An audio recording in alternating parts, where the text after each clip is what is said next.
I'm going to show you sort of the rank of how the governments sort of really work. It's a system where one would assume that the President of the United States holds sort of the highest rank because he's got the biggest military or whatever. But that's not quite so. There's ranks higher than him that he must obey, so to speak. And if he doesn't obey those ranks, well, then he could destroy the whole system. But I'm going to try and explain, or show you, give you a schematic or a diagram of just where these ranks, or how this rank works, and where you as a man or as a Christian or as a pagan sits in this rank. And but just before we do that, the English explanation of this word here, it just simply says a system in which members of an organization or society are ranked according to relative statutes or authority. Now there's two things happening in there: relative statutes or authority. And each meridium or each trust has its own version of laws and statutes and authority, but the trust itself may be answerable to trusts above it.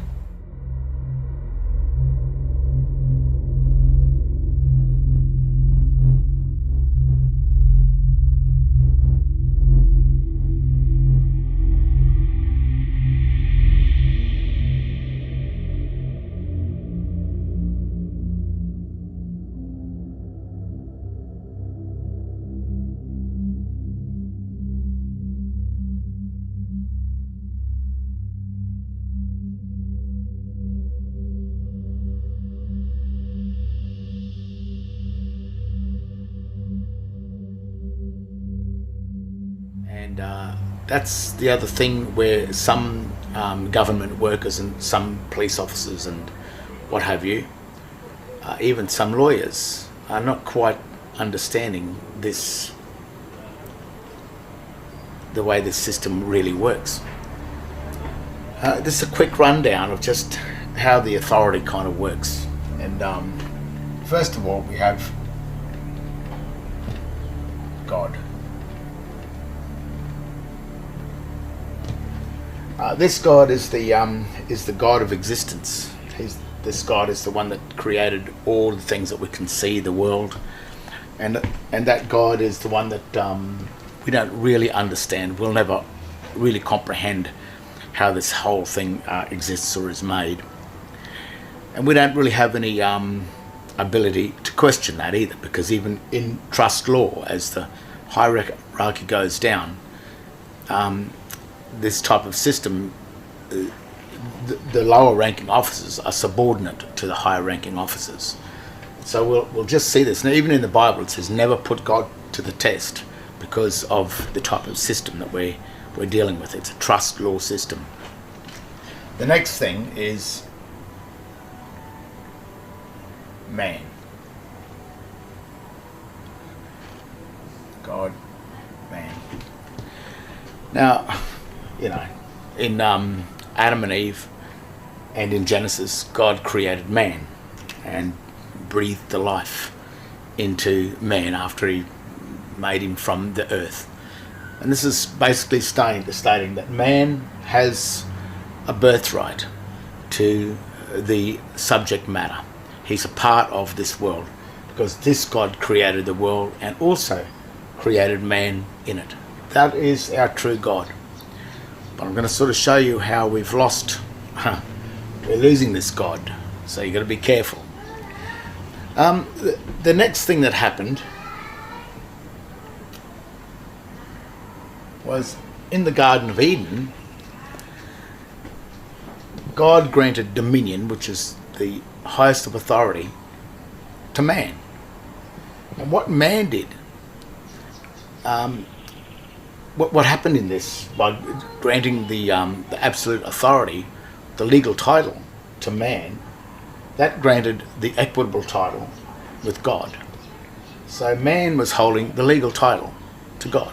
God was the director, and this is still evident because when this God decides to have a volcano or create a massive earthquake or create a massive storm, there's not much that man can do about it. That's the fury of God.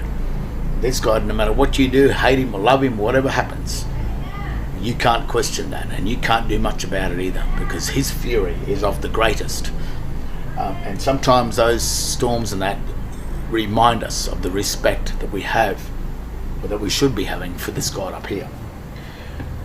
What happened is God granted the legal title to man, so that means man looks after this planet. He's duty bound to look after it. But what he has done, or what's been offered to man, is this thing here, which is called the Vatican. And what that means is V-A-T-I-C-A-N.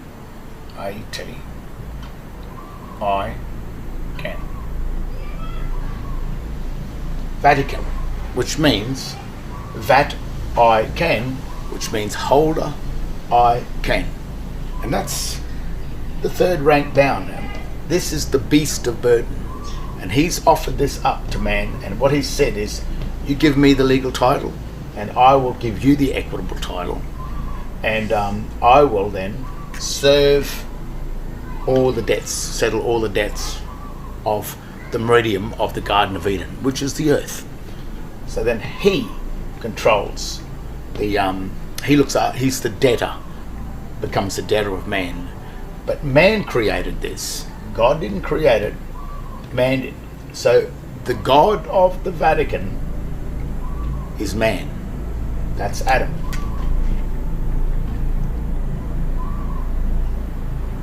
That means man. Adam means man. Now, why would someone want to pay the debts of man? And that's because this people here, it knows how to confer the debts of man back onto man.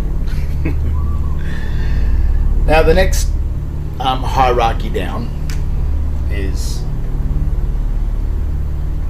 the debtor. So the Vatican creates a debtor for the Vatican. Man created the debtor to pay the debts of man. It's the Vatican. The Vatican creates a debtor.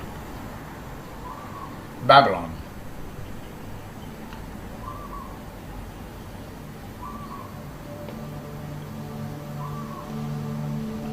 Which means baby for long time. That's what Babylon is. Baby and long, L-O-N. In Latin, it's just child, and lon, L-O-N, means for a long time. And that's probably what the surnames and the infant surname, an infant, so that when you're born, you're birthed into this state of Babylon here, which is really also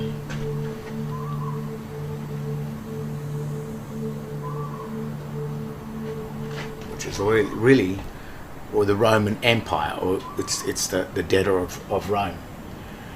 And what Babylon does, then it needs to create a debtor. This is the Vatican, and this is really Rome. Babylon is Babel, the old Babylonian text and everything. It's in the Bible. It's Babylon's been recognized. It exists, and it exists today. The United States, the Pentagon, that's Babylon. I'll even show you why with the Babylonian text as well. And what Babylon has done is it created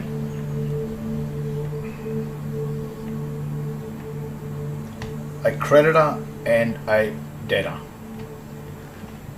Creditor and a debtor. And this is what they talk about in the Garden of Eden, the tree of life and the tree of knowledge.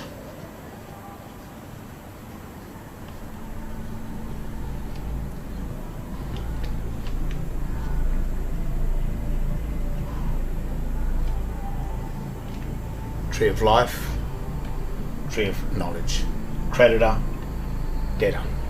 And these two things were accounts.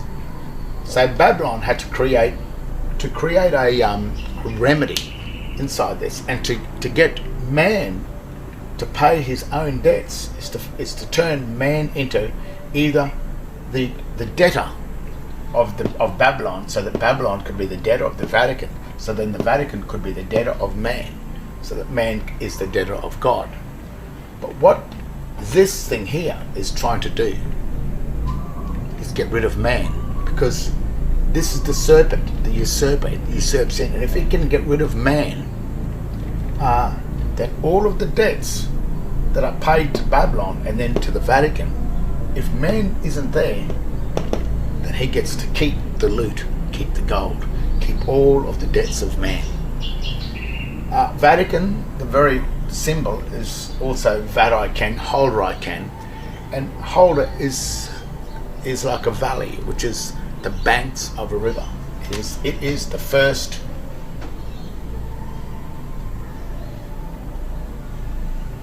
the bank.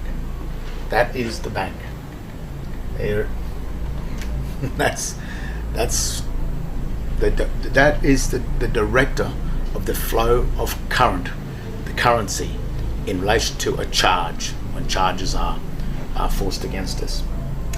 Now the trick down here to create the creditor and the debtor, these two accounts are called the Christian and the pagan. Christian and pagan account. So how does it get you to hold the pagan account, which really means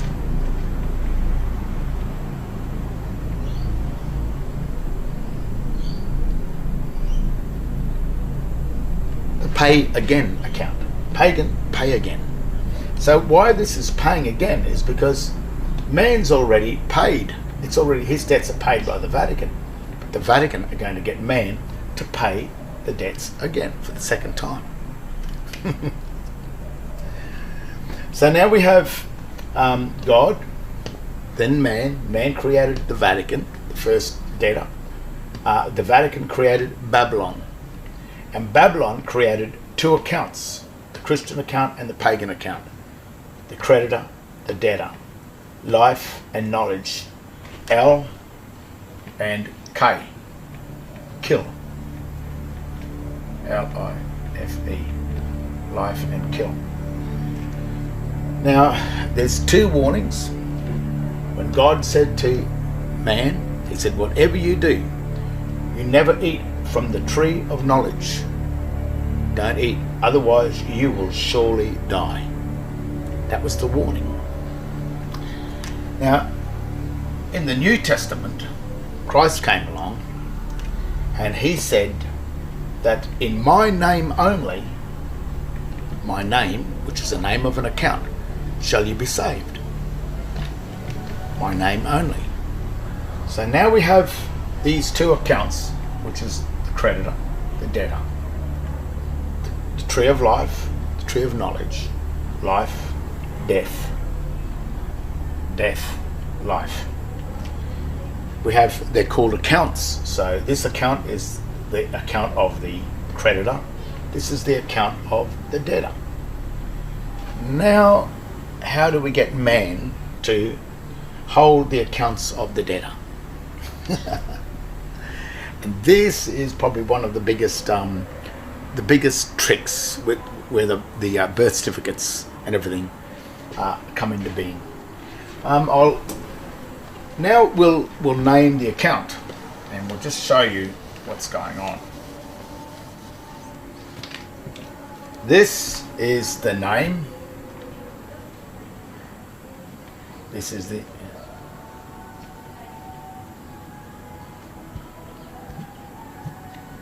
name and surname.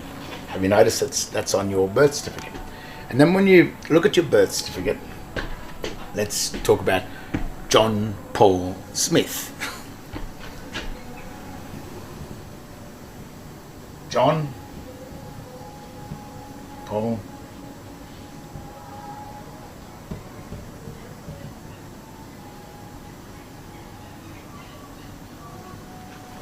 When you look at your birth certificate, you're going to see this, and it will say name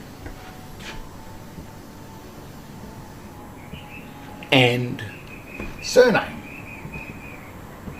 Now that's what you will assume, but there's no surname on that document, on the certificate of birth. But there is a name, John Paul, as your Christian name or given name, and then it says surname, and then that's where the Smith will be, the surname. That's made you sort of assume that that's your surname. And then when someone asks you, like a police officer or someone from the state, from the Babylonian state, which is the, at the moment, it is probably the United States Securities and Exchange Commission that owns all of the nations of the world, as well as Canada and as well as Commonwealth of Australia and as well as the United States. Babylon owns these things, and that in modern day is more than likely the US Federal Reserve, which is that bank, and the United States Securities and Exchange Commission. So if you go into Canada or Commonwealth of Australia or any of the corporations, the Commonwealth Bank of Australia, Microsoft, if you look at these companies, Kentucky Fried Chicken, McDonald's, they are all registered to the United States Securities and Exchange Commission. So they all stem from the one world government, Babylon. Now, when you look at your name, John Paul Smith, if you're illiterate and you don't know what's going on and you haven't been taught how to read the signs at school, and just remember what Christ said. He said, "In my name only shall you be saved." And then the other thing he stressed was, you must learn to read the sign. Because there's two things happening in this: English and sign. That is called a Babylonian, or it's actually called a Latin or ancient Latin symbolic text. This is a descriptive text. It's completely and utterly different. But if you're an illiterate pleb, actually is what they'll call you, this is what you will assume this name to be.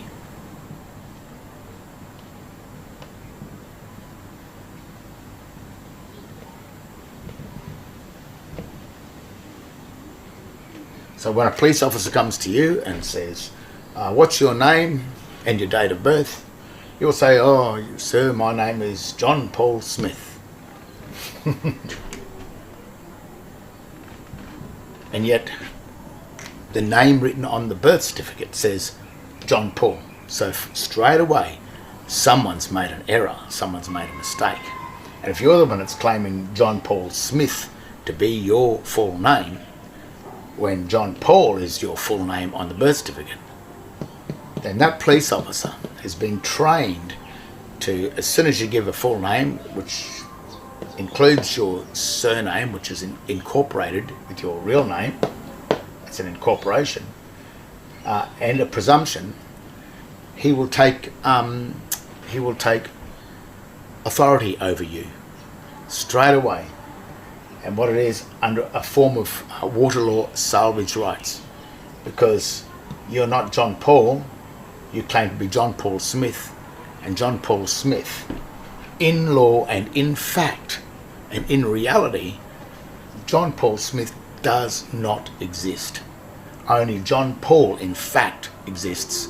John Paul in reality and in fact, John Paul Smith in reality and fact does not exist. So that enters them into the world of fictions.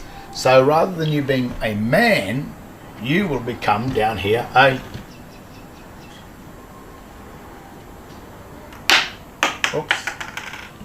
human. A human, which is the colour of man. Now, when you look at the dictionaries again, a human is a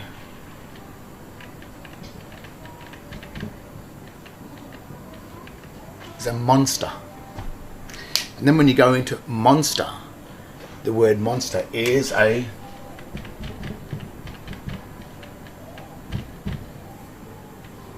fiction. A monster is a fiction. John Paul Smith is a monster because he is a fiction.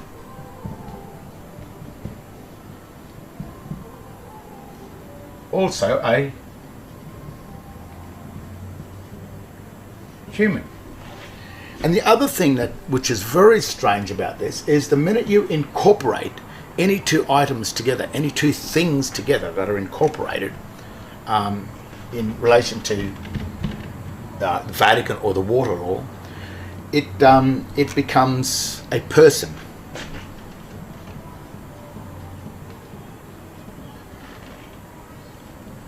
And a person is a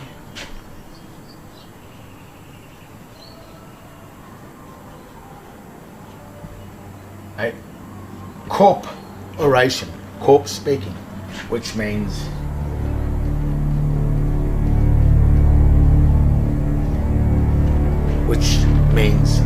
dead. So through your own ignorance, what you're stating here is that you are the surname who is dead. Now, no one forced you to do this. You did that. You claimed your name to be the incorporated name because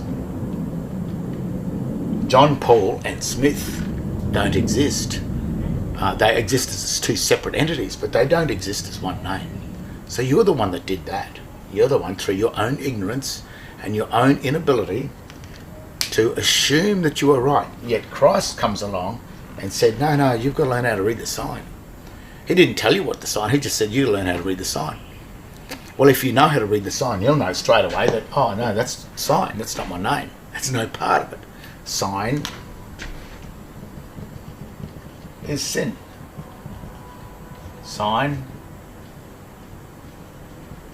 is sin. That's what it means. Even the words S is the snake, I is one, is you, I, and N, S-I-G, which is a governance, and N is mountain and water, which is the Babylonian, which it's not Babylonian, it's the two sides. It's the name and the surname. It is the creditor and the debtor. M is the mountain, and water is the sea. This is the mountain, which is land. This is the sea. But the N, when written, is the two combined. So in the symbolism, when it looks the symbol, this is the snake, which is Satan.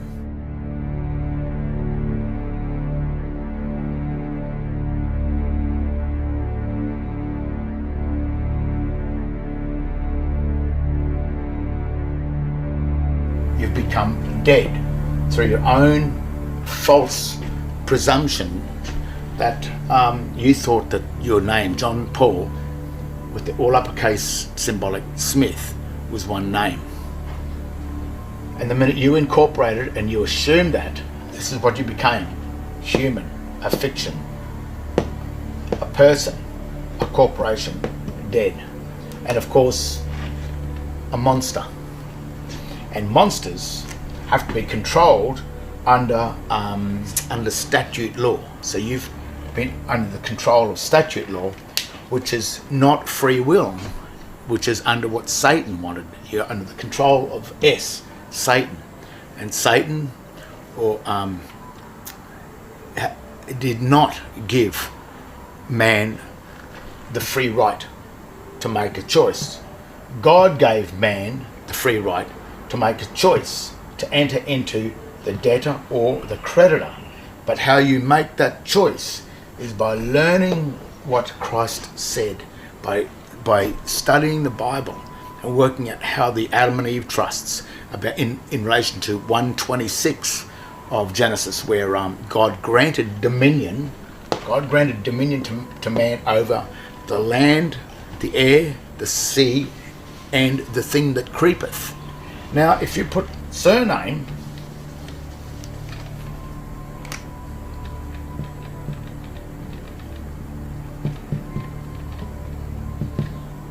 into the Latin dictionary, surname means the thing that creepeth up from below. So what's happened is man has been given dominion over the surname, which is the person, which is the human, which is the fiction, which is the dead corporation. But if you hold any sort of document from the government, such as a driver license, a bank card, or a bank account, or even hold the legal title to your home, if you hold any one of those things, you're dead. You're in the tree of knowledge. You're a debtor.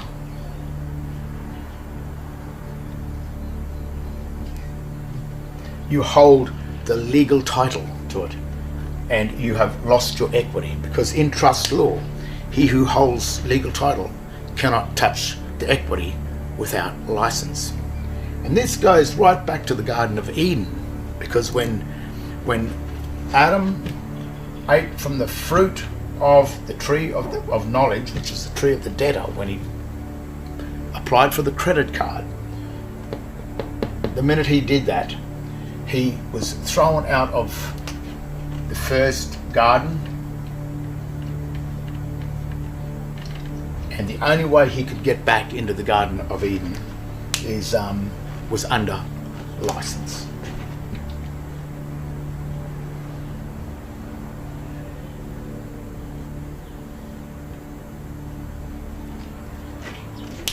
Now remember that maxim.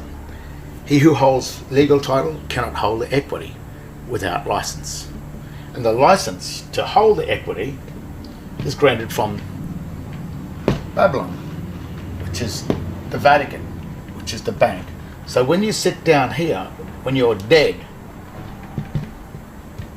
then you need a license to do anything at all. And that's what's happening to you. You want to go fish, you want to do anything, you want to drive a car, because anything you do in Eden, while you're the debtor, you must have a license. Now remember what Christ said over here. He said, in my name you shall be saved. So what happens is this name here, John Paul, is the creditor.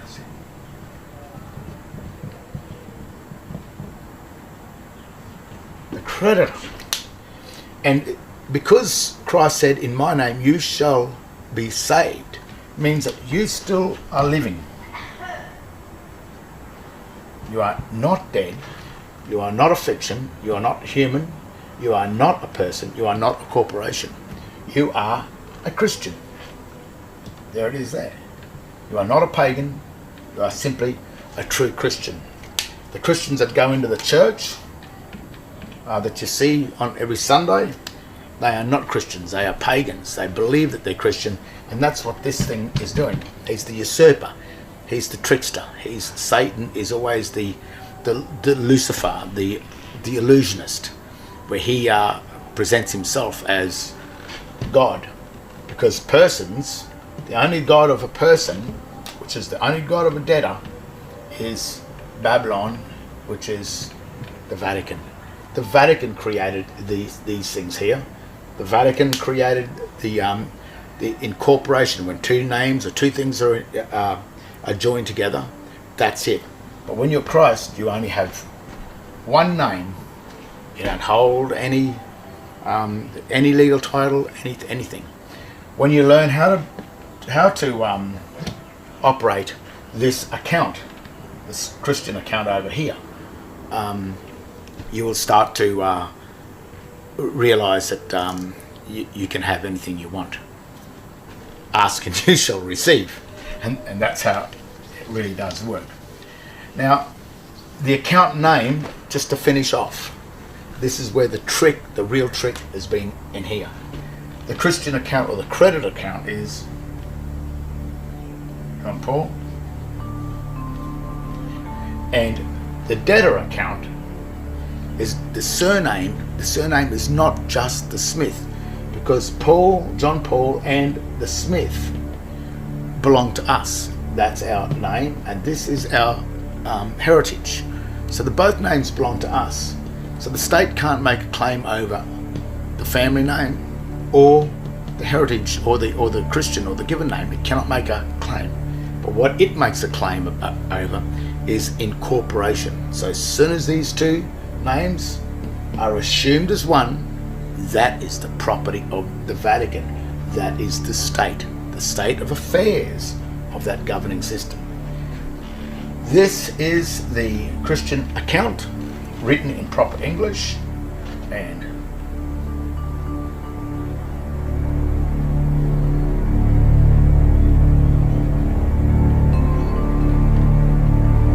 that is the debtor account, the pagan account. That is, so if you hold this name here in proper English, you become the debtor. So when you walk into a court and say, I'm walking into this court, I am a living, breathing man, well, yes, you might very well be that. But the magistrate, who's the administrator, which is Babylon, and the administration, well, it's here. That's what this thing is. Here's the I on the bill.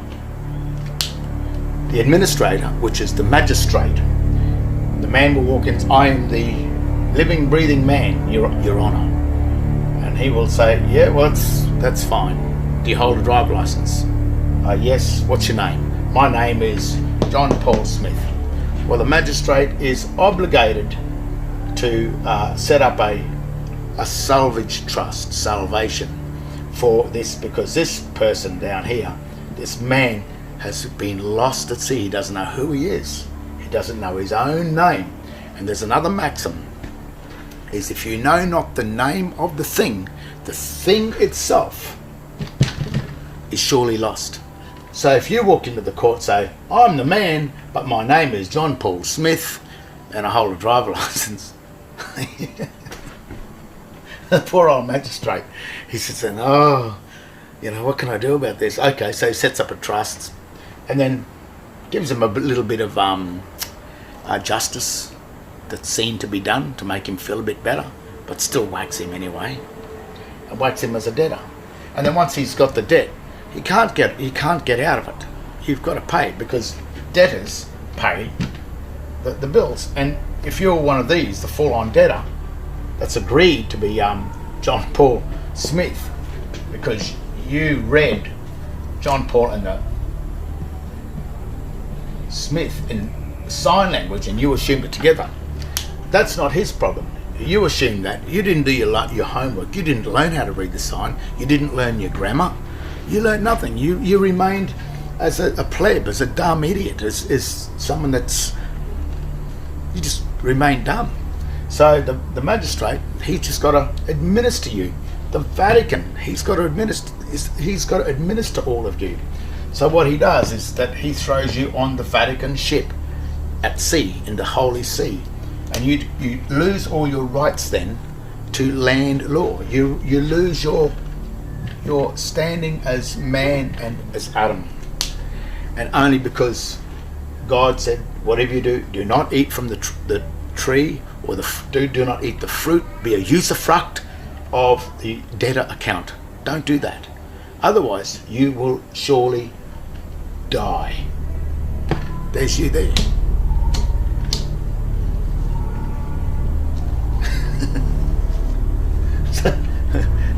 so that's how the system works. I know it's it's got nothing to do with law.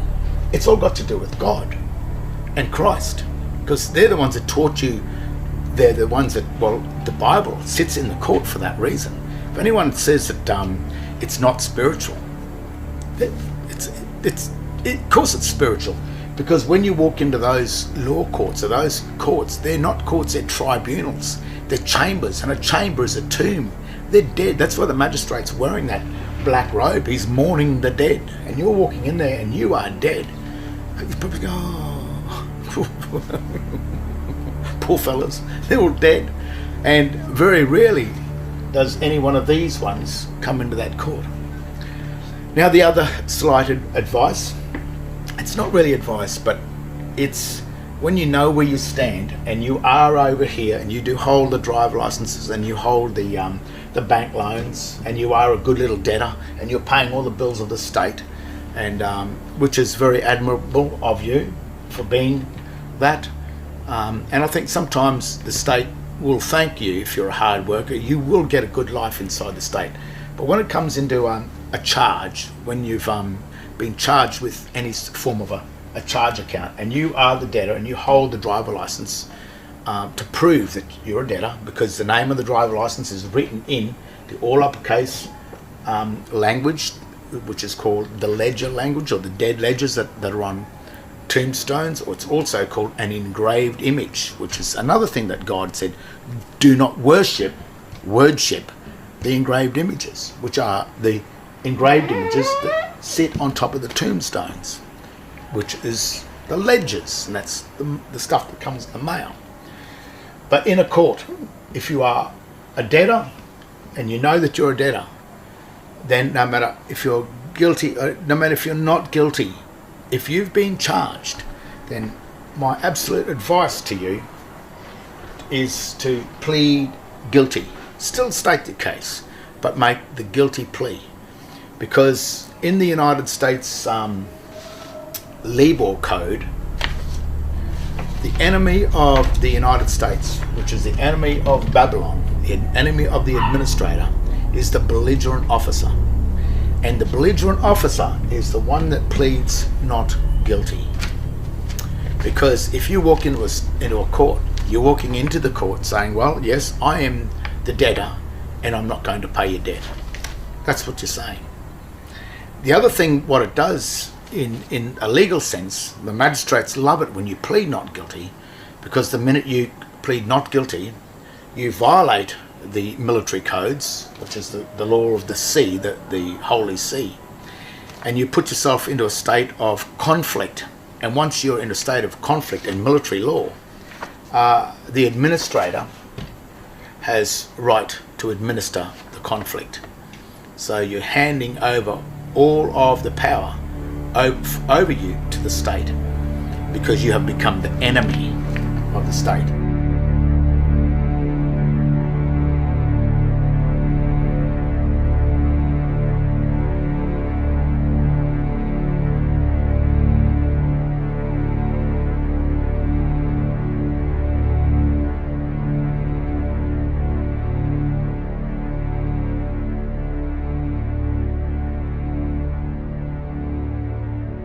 If you're not guilty, you can only plead guilty and say sorry.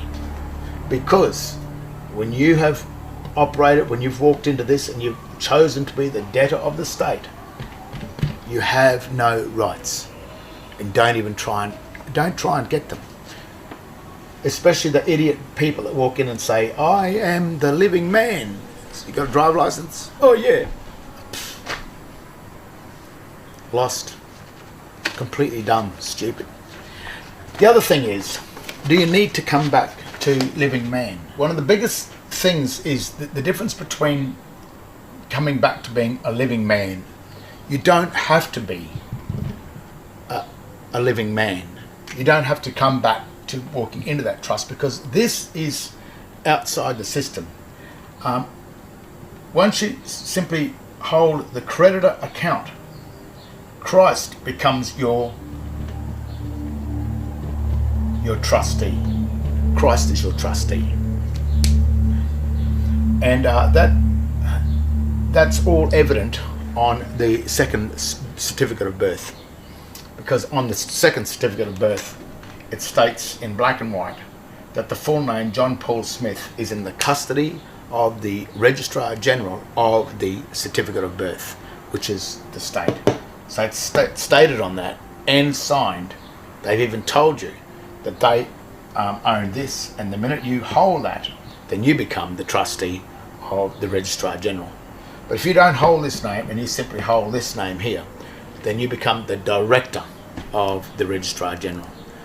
You don't have to come back to living man, because Christ has given you a remedy within the world of the dead, which is the dead corporations, which is from Christ on down to 2017 AD. From that time we live in the world of the dead, in the chambers of the water law. But inside that system, the Christian trust is the remedy within the world of the dead. The minute you walk into a church, above every church you will see that sign, and that sign means, that's why it's found on top of tombstones as well. It means dead. So when you walk into a church, you know that that is the house of the dead. If you are this over here, a true Christian, then you don't walk into those places, because that is for the quasi-Christian, the people that think they're Christians, but they're not. Even other churches, you'll see that if they ever use this type of writing, the all uppercase text, then if they're using any form of symbolic text on the signs or any form of sign language, it's another dead giveaway.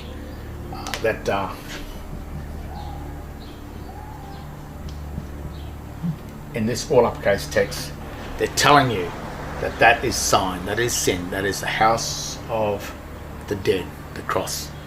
So even though people walk and go, I'm going to church and I'm doing whatever it is, all you've got to do is just read the signs, go into the dictionaries, the legal dictionaries and the Webster's dictionary, start having a look at these signs, and it tells you in black and white everything. But the whole thing of the world of the dead that belongs to the administrator, which is Babylon, which is the Vatican, if you're down here, then you are subject to that. If you're over here, then you are still got the ability of living man, yet you hold the account that directs the Vatican.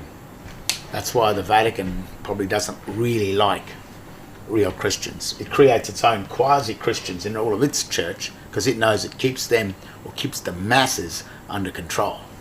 But when you work it out, usually criminals don't work this out. The people that do work it out are usually the people that do love God and hold this God here as the true God, as they should. And when you do that, then you are subject to the laws of the Bible, like the statutes that make up the 10 Commandments, and also Christ, which is, if you love your neighbour in a spirit of brotherhood, then no war would ever happen. But people that are with this God automatically know that they are subject to the real laws of the Bible, and they wouldn't do anything against their own brother or their own neighbour that they wouldn't like to happen to them. So the people that do work it out and that don't need to be controlled by the state don't need to be controlled by the state, because they are the true solemn people that have worked this out. So I hope that explains the hierarchy, and you've probably seen these symbols before. They sort of crop up, even they're hidden in a lot of ways, but sometimes they stand out in front of you and a lot of people may not even notice them. But this particular symbol here, which I call a schematic, or it's like a diagram or like a plan, and it's system, or this plan is the same thing. It's a simple schematic that actually identifies quite a complex system of governance. And a lot of people today are not understanding how the so-called governments have so much power and authority over them, and how little authority that they have back, or the little amount of rights they have. They actually have no rights at all. And the whole guts of it, the reality of it all, is that the people that thought they were in a common law system where the sovereignty is really held by them and the direction of power over that sovereignty is with the people. But what's happened in this system and in relation to these Masonic systems, these symbols, is that you have been changed from a land-based common law system into a military, navy or military water-based system that works and operates in a form of shipping or a military system, where you have been turned into a private citizen of a foreign administrative ship that administers a thing called a trust territory. And if you look at the normal dictionary, as we can see here, a trust territory is a designated area, not particularly of land, of anything. It's a designated jurisdiction where the boundaries of that jurisdiction extend to. And in a case of United States, or a case of Australia or Canada or Britain or Great Britain, these areas are really known as trust territories. And a trust territory is something that is governed by the United Nations, as you can see here. United Nations trust territories were the successors of the remaining League of Nations mandates, and came into being when the League of Nations ceased to exist in 1946. All of the trust territories were administered through the United Nations Trusteeship Council. And a trust territory is, in this case, is a layer of jurisdiction that sits over the top of land, of the real land. And what's happened in the past is that to get the jurisdiction of the sea, which is a navy system where once you enter into a ship and you're a crew member on the ship, you don't have any rights. You follow by the statutes or the rules of the ship. So if you are a crew member on a ship, you do as the captain tells you on a ship. But on land, you have this common law right, where it's not shipping, you're on land and you hold the sovereign power, which is really the birthright to the land. And even on land governments, if you issue your dominion, which is your share of the mineral and energy wealth, to a king or to a state or to a body, then that grant of that power gives you the directive power over that grant of your dominion, which is the mineral, in our case of today, where mineral and energy wealth has become so powerful and so wanted and so needed by big corporations around the world. That right, that mineral and energy sovereignty belongs to the people. It always has, because it comes from the birthright of people that are born on a land. So what sort of has happened is, you may believe that this is the case. You believe that you are a man and you are sovereign, and your rights to the mineral and energy wealth of land has been granted to a body. And in the old days, it used to be a king or a queen or a sovereign head of state, where all the sovereigns basically come together and hand up their sovereignty to one person to administer it. And that, in the past, in that situation has been a king or a queen. That operates under a company where it's not a corporation, it's a company. The difference between a corporation and a company is basically the company, the members of the company reserves its rights in a company to still have directive power over the estate granted to the head of state, head of that state. But a corporation is different. The corporation is created by the head of that state, and it creates a debtor, a corporate debtor system, and then the corporation, then it employs or creates citizens that are debtors to that corporation. And this is what this symbol is all about. This is the one that's found on some of the old Masonic Bibles. And when you start to get your head around this simple schematic, this plan of how they run this system, where they take you from God into man, where the dominion is granted to man. This is the mineral and energy what. This is how this system, it's like a devolution from God into the debtor, hell, which is the dead part of this system. Before I go further with this first, is this system is also found not only on Masonic Bibles, but on some of the Masonic temples. You will notice this.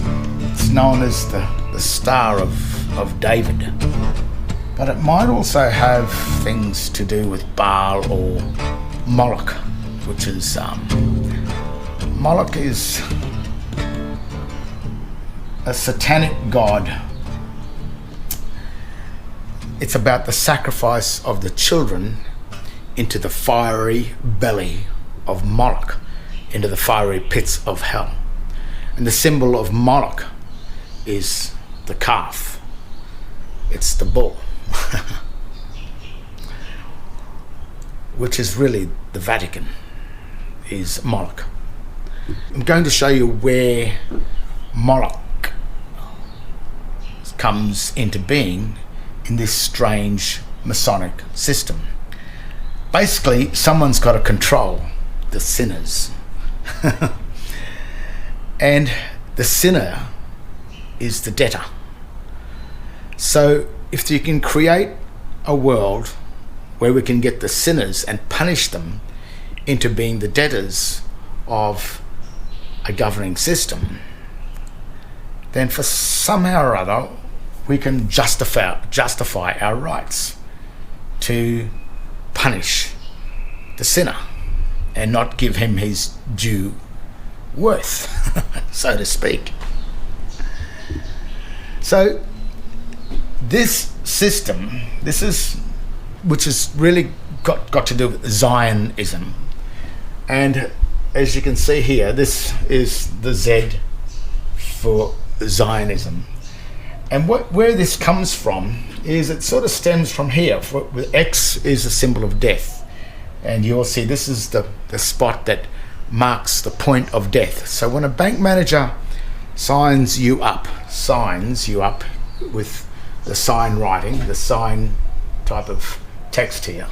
When a bank manager signs you up, he will draw up the contracts for you, and he will put a cross on them, and he will say, sign here.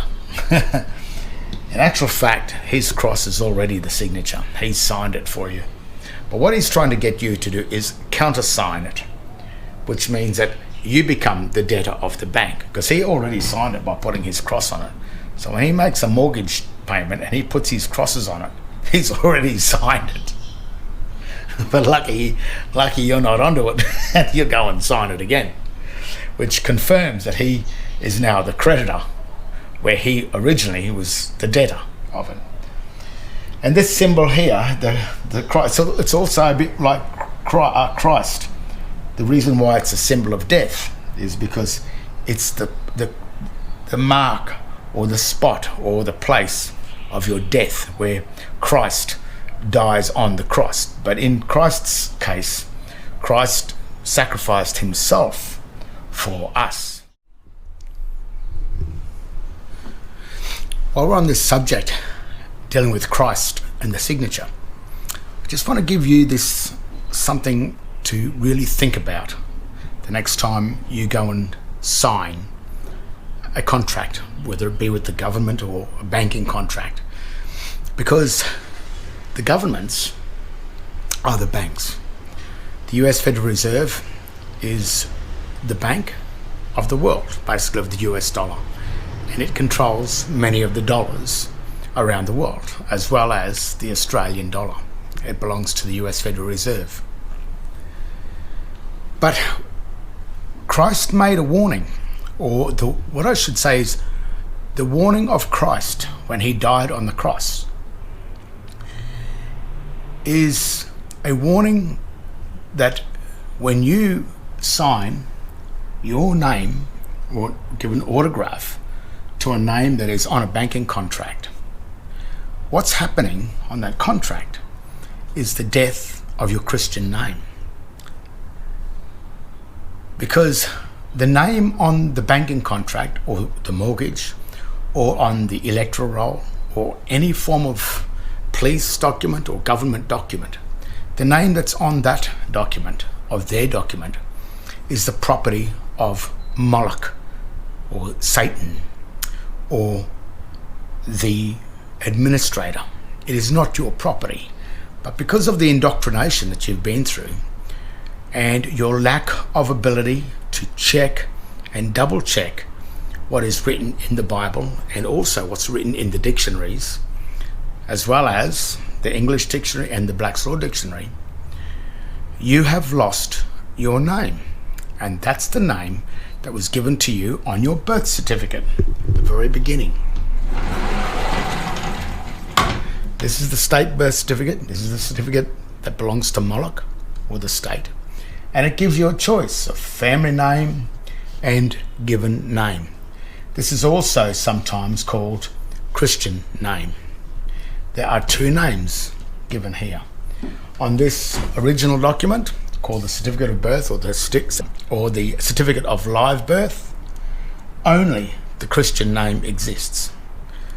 So when you think about what's happening with these names, and when the bank manager draws this cross and says sign on that cross, the minute you turn around and do some squiggly thing like that, that's the mark.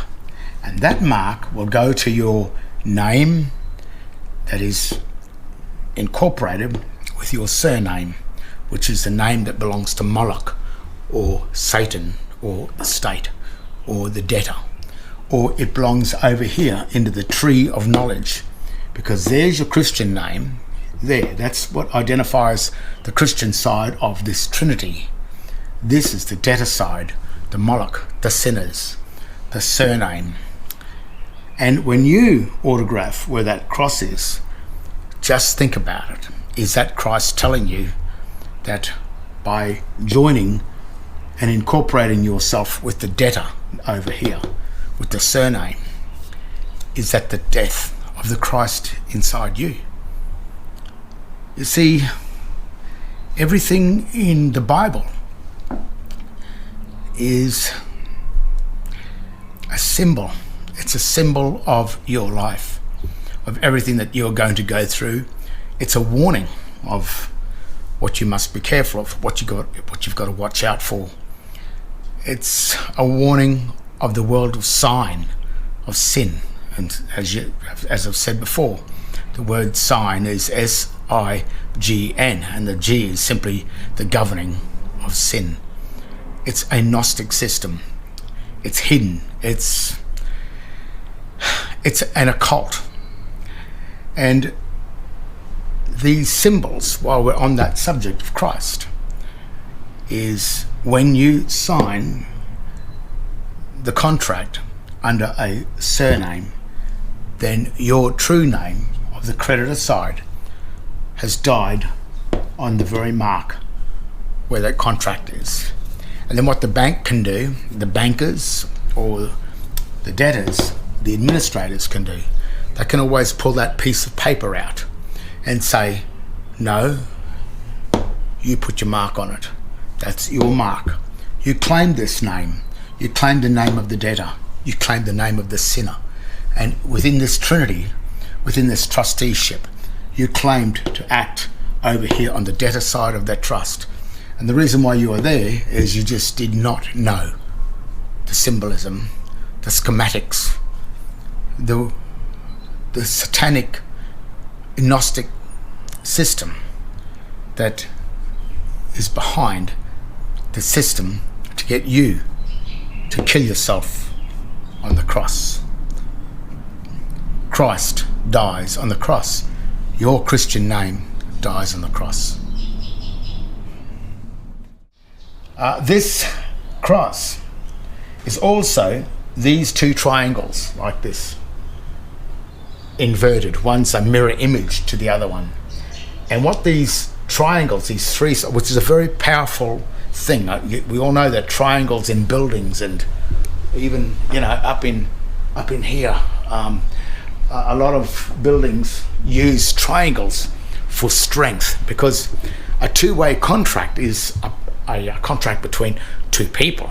But when you bring the third party in a contract as the administrator of the contract and also as the witness of the contract, then the third party entering into that contract makes that contract very powerful, because when one tries to bail out of the contract, you have two other parties that said, no, you can't bail out, you said this or you said that.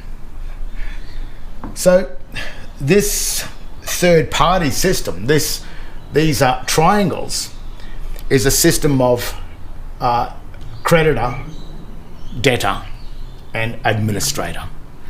So that's why these two triangles are sitting together. But in the Bible we have the Old Testament. Testament means contract. We have the New Testament. Testament means contract. So the Old Testament and the New Testament are two contracts. But see, Christ said in this one that he said, I have not come to do away with the Old Testament. I've come to fulfill the system. So remember, it's not being done away with. So the Old Testament is very much as a part, or it's a crucial element in this new contracting system. It's the world of the dead. And what's happening is the first contract was God, basically, Moses God and Adam and the snake, or the Vatican, which sets up a basic landlord trust where God grants the dominion, which is the mineral and energy wealth, which is the sovereignty, which is all of the authority over this equity, which is the earth. So God grants that to man. He says, here, you take that. You can be the first trustee of the whole world. So this world was granted to man as the trustee of the world. What man's done is he probably thought, I don't want to be the trustee, because being the trustee is being like the debtor, the one that has to pay the debts and can only use the sovereignty or the power of it in a usufructuary system, meaning he cannot make profit from the system, but he's there to look after the system and to make sure that everything is, well, he had to name all the animals, the trees and everything, and in order to put them in the book, because he needed to name something in order to take a log of it all. And what he did is he thought, well, I'm really don't want to do this. So what he's done is he's then granted the dominion, which is the mineral and energy wealth, to a third party, which is the snake or the Vatican. The Vatican has offered to accept to act as the second trustee, or man's first trustee, which sets up the first real trust of this, which is God, man, and the Vatican. Grantor, the debtor, then the debtor becomes the grantor, and we have a second debtor, or the third party. And in law, the third party has no rights. As simple as that. If you think about a ship, on a ship, there's a passenger. Passenger gets onto the ship. There's the captain of the ship, and there's the crew. And what's really basically happened in this ship system, which is this system here, you'll find that this first contract, which is the Old Testament, is God, man, and the Vatican. Then the second part of this system here is where the Vatican then turns around and says, well, you know what? I don't really want to be the first trustee of man, because no one really wants to hold the sovereignty. Who really wants to be the king, or who really wants to be the boss or the CEO of the corporation? Because the whole weight of it is on him, on his head. Same what's probably happened to the Queen. The Queen has simply become the first trustee. The first thing she did was she got rid of it, and she gave it to another trustee, the Vatican. Then the Vatican, it turns around and offers to be the trustee of man, because the Vatican knows how to convert man from the debtor. The Vatican knows how to convert man from his creditor into his debtor, and that's all it is. That all happens in Adam and Eve, when on the tree, there's the tree of knowledge. There's the tree of life, and there's the tree of knowledge, which is the tree of death, or the tree of debt. And all the Vatican or the snake did was offered Eve the right to come from the creditor to come over into the debtor. But what did he say? He said the fruit, it tastes good, it's beautiful. And that's what Eve said when she ate the fruit, which has become the usufruct, which is using the fruit of the debtor, which is really just the credit card.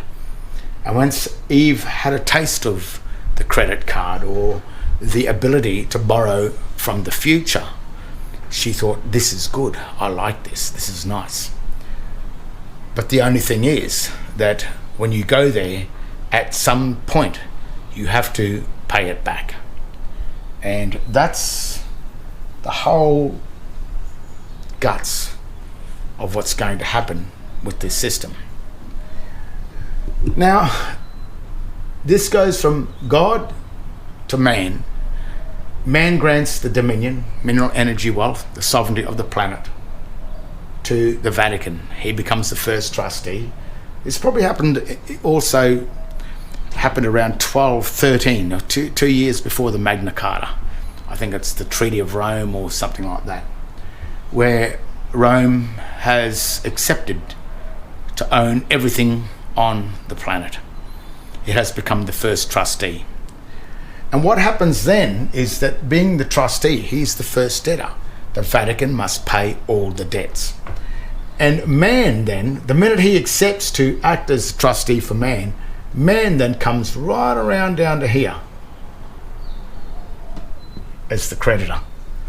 And all of his debts are paid by the Vatican, by Moloch, by the bull, by the snake, by the serpent. And one would say, wow, why would anyone want to pay the debts of the world?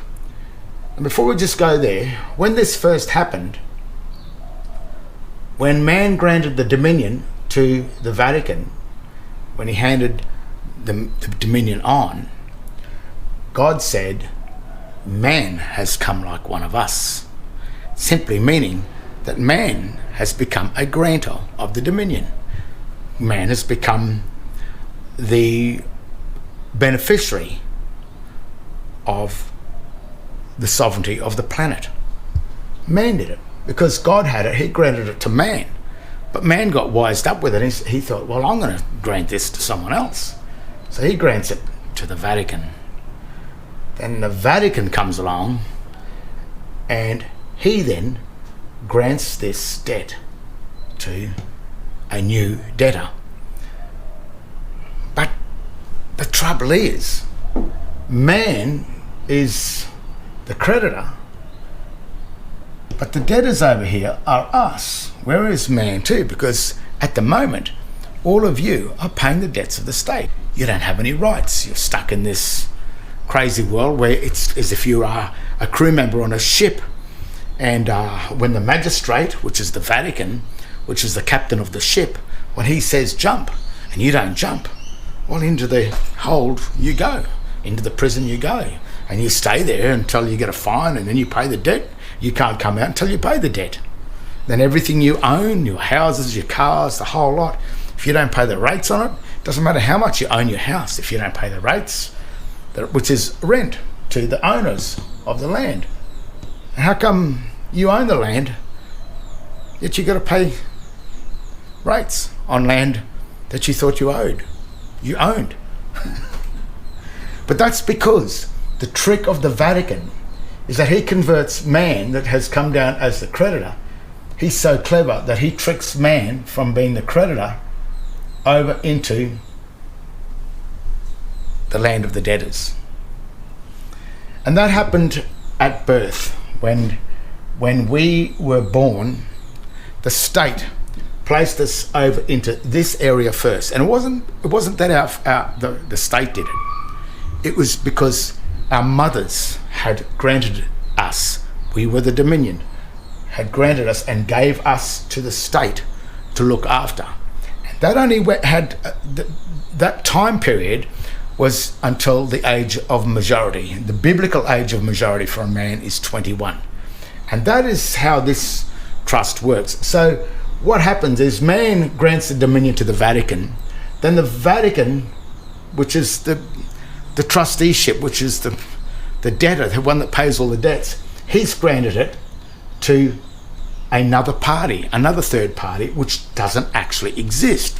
There's man, there's God, there's man, there's the snake. So what is this thing down here? How come that we've come down into the debtors of this?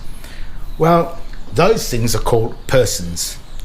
And what the Vatican had to do is create, this is the true contract here. This is God and man, which is real. This is the realm, which means real. And this is the Vatican.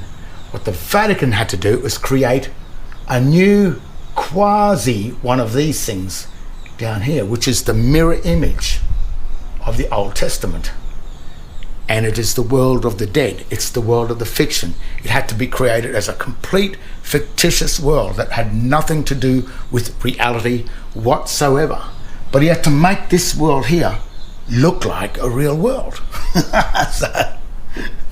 And that's why we can see over the last 30 or 40 years where our lands have become more under the control of the Vatican or the Unidroit or the Treaty of Rome, which is the Unidroit Treaty of Rome, signed by Whitlam in 1973. And also, as I've said before, Kennedy didn't want to sign the Unidroit Treaty of Rome, handing the administrative area of the United States over to Rome or the Vatican. So he got his brains blown out over it. And then Lyndon B. Johnson then signs it over. And then the United States became a signatory of the Unidroit Treaty of Rome in 1964, I think early 1964, whereas Kennedy was shot or murdered in 1963. This is what's happening here, from land law into the law of the sea. And this fictitious world, this they had to create was a person, not a man. Man lives up in this world, but in this fictitious world here, this is persons. This world has no jurisdiction with man. As a matter of fact, man can't even enter into their courts or enter into the ship. And the reason why this is because both the creditor and the debtor had to be set up in a fiction in order for man to benefit in this new quasi strange fictitious world of the dead. And what Christ came along and did was that he offered this world of the dead to us but he died for us in this world as the trustee. So in a way, Christ is here, sits where Moloch is. Christ is sort of Moloch in a way. He's Lucifer. He controls the world of the dead. He's the one that sacrificed himself into this world in order to act as our trustee, which is strange, but that's what I mean in Matthew. And what he did is he said, in my name, which is the Christian name, he will save you. But if you take, which is over here, this is the Christian side, which is, if you look on your birthing certificate, you have two names on your state birth certificate. You have a name and a surname. Your name is John Henry. The surname is, say, Smith. So what Christ did is he gave you a choice of two names. Would you like to have a Christian name, or would you like to have a surname? It's up to you which one you would like to be birthed to. And that's why there are two birthing certificates. You see, this is the certificate of birth, which births you onto the Christian name. In my case, name in full. Here it is here. Cross, which means dead. Christian name of child, which means dead name of child, which is written in all uppercase text. Bromley Stewart. That's it. That's my name. The surname is not on this certificate. It's not there. But on one of these things, which is the state birth certificate, it gives you a choice of family name, which is your, and given name, which is your Christian name. There's a choice of two names: Smith, John Henry. The certificate of birth, which is the creditor side, I'll just write that here.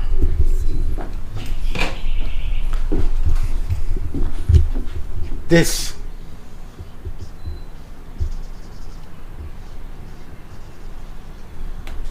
one, the debtor.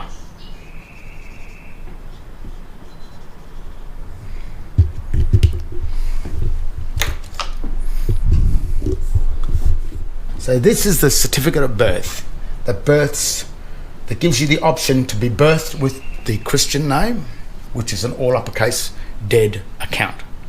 But that's what Christ created this for. And this side, which is the debtor side, which is the crewmen on the ship, to join over into the crew, you get this certificate, which has the two names on it, Smith and John Henry. It has a birth date of Smith up here, but down here has a birth date of John Henry. This birth here, which is called the date of registration, is the creation of the setting up of the true birthing certificate. So on a ship, on this new Christian ship that you are on, which is this one here, which is over here on the ship, there's your choice. That's why on my last videos I'm saying you have two birthing certificates. That means there's two births. And a berth is the place where you park your ship.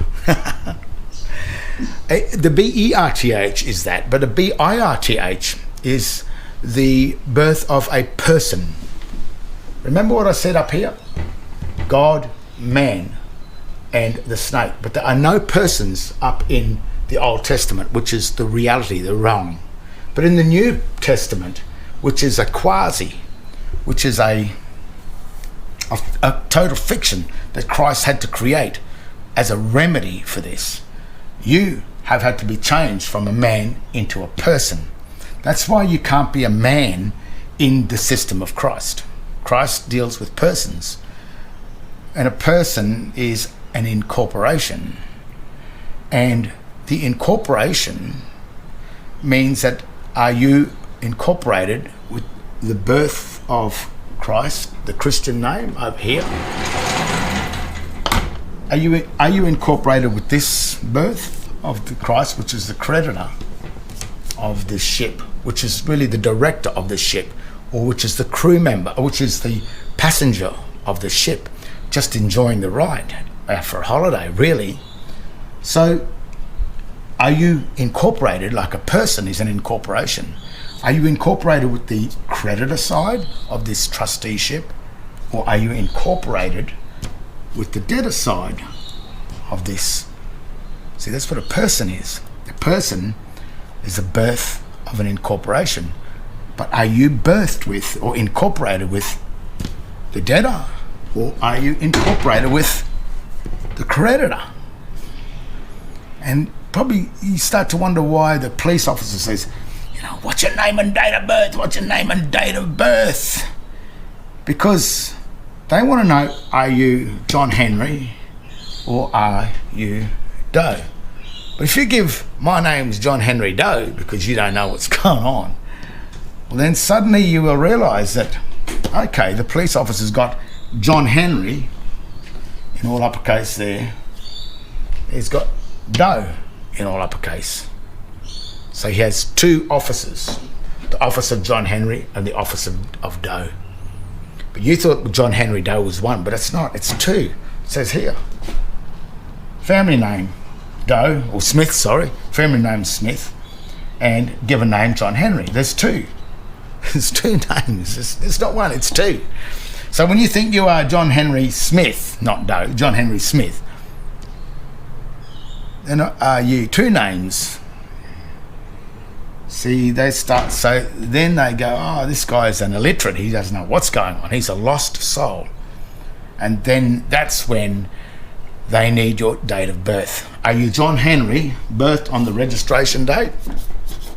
Or are you Mr. Doe, birthed on the day you were born?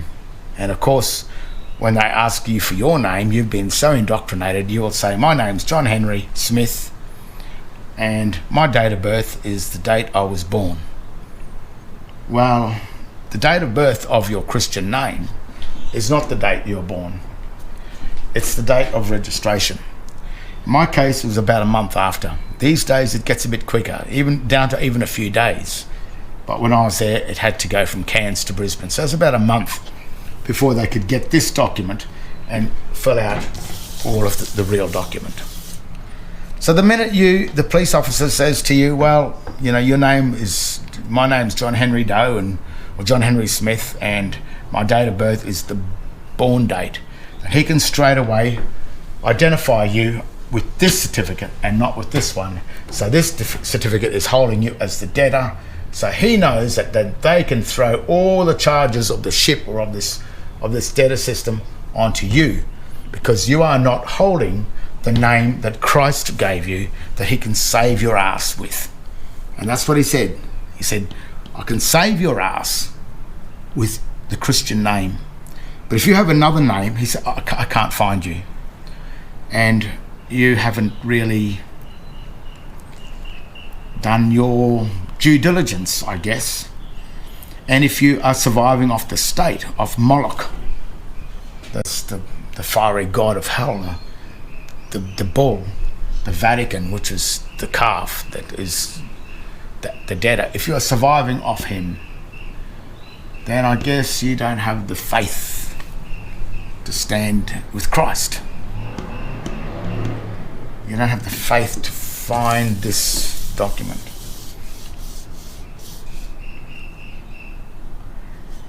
And this schematic, this plan, these plans are what's sitting on Old Testaments, on old Masonic Bibles. And that's what this schematic is all about. Because once you come into this world down in here, which is the world of the New Testament, which is the one that Christ is looking after, Christ offered you to stay here as the creditor, or at the age of 21, you can find your way back over into the creditor side. But if you remain on the debtor side over here, you are like a crew member on the Vatican ship. And I can tell you something, that Vatican ship is one harsh ship to be on. The Vatican has been handling the law of the sea for thousands of years. And what this is, once you've been brought down into this, once the Vatican offered man to act as the beneficiary of his trust, then you come down and sit over here. And then your mother really has thrown you over to here. But at the age of 21, you have the right to come back from there, back over onto this side of the trust. Which means that this side holds the power of direction over the captain of the ship. Because you are in this area, in this side, you have the rights of the passenger. And the thing about a passenger is on a ship is that even on the P&O or on the cruise liners that travel around the world, must be beautiful to go on one of them. I'll go one day. To enter onto those cruise ships, the passenger has a bill of right, which is really the constitution of the ship, of the trusteeship. And that's where things start to shine in relation to when you're the debtor of this trusteeship, or like a crew member on the ship, then you don't have a bill of rights. So the constitution of your country, and if you don't have any rights to that constitution, and you're holding the surname and you're holding the wrong birthing certificates, such as the state birth certificates, well then this is the consent, this is the proof that you are no longer under the true constitution of that trusteeship, the true constitution of the state, or the trusteeship called Commonwealth of Australia Constitution. You are not on this side. You don't get the benefit of it. You remain over on the debtor side, holding the wrong birth certificate, holding the surname, which is a crew member on the ship. So all you've got to do is follow the orders of the captain until you return back to here. Now, what does this ship hold? The ship holds your equity, which is down here again. When you went onto this ship here, God granted you the dominion. The dominion is the authority over the mineral and energy wealth of the ship. So when you come onto the ship, the Vatican then holds that and puts it into its hull. And it then administers your mineral and energy wealth while you are on that ship as the passenger. It's like your cargo on your boat, on the boat. When you get onto the ship, you give them your cargo and it administers it. It holds it, uses it as a usufructory term, I guess you could say, until the voyage is over. And in case of a voyage of life, I think it's a 70-year term. So when you hit 70, then you have the right to either leave the ship and reclaim your equity, and whatever they've made profit out of it, remember the ship can't make the profit, but if they've made profit, then all of your mineral and energy wealth royalties will be in that. But you can't get that back while you're a debtor, while you're holding the surname of this trust.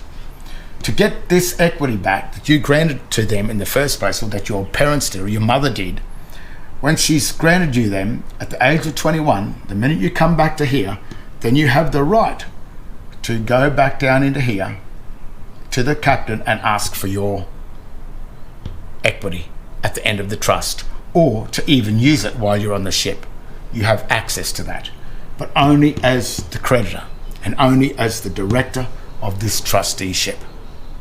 So all those people that are inside the state holding surnames and on benefits of the state, whinging and complaining about their rights being eroded, their rights were not eroded. They never had any rights while they were sitting on this side of the ship. Remember, that's the port side. This is the side that aircrafts and everything, that's where you enter the ship. If this is an aircraft, that's the side it's all on. That's the side that which is the port. That's the side where the crew members, that's the side where the passenger gets on the ship, on the port side. That's the cargo side where you port the cargo off. But when you're on this starboard side here, that's the crew. They are not allowed to get off that ship. That's their jurisdiction on that ship. And if they want to come back to get off this ship, they can have liberty to leave the ship, but only on terms and conditions of the trusteeship. But if you want to leave this ship, you have to find your way back across over into here as the passenger on the ship. And then as a passenger, then you have the Bill of Right, just like a P&O cruise liner. You have the Bill of Right to then demand your estate, your equity, your mineral and energy royalty wealth back from the administration. He hands it back to you, and you either can get off the ship or you can remain on the ship and stay on the ship as the director of the ship. But if you don't come back to this, and if you don't sort this equity out and and work out how this system goes, you can never ever leave this ship. And any person that's sitting down here holding surnames, I think we've got a couple of them, people in Australia here trying to claim, or one in New Zealand trying to claim to be the king. But both of them are claiming to be king of Australia, and Australia is the trust territory that belongs to the British Admiralty. The Australia has nothing to do with this land that we are standing on. This land is either Australasia or Terra Australis, but it is not Australia, and that was proved even in the statutes. I think it's the Interpretations Act 1901 section 2B, and it states what Australia includes, and it does not include Terra Australis or Australasia. Australia is a trust territory of the Vatican. So anyone claiming to be the king or whatever of Australia is really a belligerent going against Moloch or even against Christ, because this is his ship. It is not the ship of any sovereign thing here, because the sovereignty is up here and it's been granted to Christ through here. You don't want to be sovereign. That's the last thing you want to be. And you can't be sovereign while you're standing here. And the only real way to get back to here is to know how to find that document. And if you want to stand in this light, in this document, if you want to stand in this under this power, then you cannot stand here. This is a choice. You can't be here and here at the same time. You can be here or here, but you can't be here and operate between these two, because that's a fraud. This is a fraud anyway, but that's a fraud. That's a theft. That's almost, and while you are a debtor on this ship, then you really have to obey the rules of the ship. If the magistrate says jump, or if the police say jump, you jump. But if you are over here and the magistrate or the police tell you to jump, it can't happen, because you are the creditor of the ship, which is the crew, which is the passenger of the ship. And without a passenger in this ship, then the ship has no ability to exist. The ship needs a passenger. The ship needs cargo to keep it, to give it a reason to exist. So you don't have a choice while you're here. So those people that are debtors and hold surnames and take any benefit from the state, then you do as you're told. I wished it was some other way. Or you do the fight from Kalamazoo to Timbuktu. The longest journey any man could ever take is getting from here to here. But sometimes you just have to do it. There's some strange stuff going on around the world at the moment. This is this one world trust. There it is. That's the one world government. It's a Masonic system. Be it that it's good or be it that it's bad, the big thing you have to do is you just got to understand what it is, because if you don't know what it is, you can't deal with it if you don't know what you're dealing with. And this is very hidden. This is why it's esoteric or occultism, which means hidden, or Gnostic with the hidden G, in this Masonic symbol, which also means hidden or only known to a few. It's a bit like the technician that can read the schematic on the Marshall guitar amp. Those few knowledgeable men that can read that sign or the language of that are the ones that know how the thing works. And all of us lame guitar players that just make the thing sound cool have no idea what's going on with the symbols. Well, the Masonic system is much the same type of a thing, and understanding and comprehending this. What's happening in the world today is that the world is making you dependent on their system. And when you become dependent on their system, then you need this document, which holds you in as the debtor. And there's a very dirty trick at the very end of this system that they don't really ever want you to know. When you grant the equity to this Masonic system, it goes into the hull of their ship, and you get put down into the debtor side of the ship. If you don't come back into the creditor side of the ship after a certain amount of time, and if you die on this side of the ship and you are not aware that you were ever the passenger, you died as a crew member without ever knowing that this existed and without ever knowing your true name and your true date of birth, which is the registration of this document. If you don't know that, then that means you will never write a will for the equity that's in this ship. So that when you pass away as a debtor and never return back over to here as the creditor of this ship, then your equity, which is your treasury, in law remains with the trustee, with the Vatican, with the snake, with Moloch, the fiery hell. Moloch was all about sacrificing the children.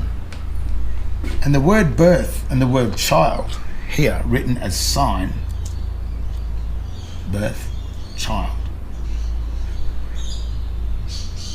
that means stillborn.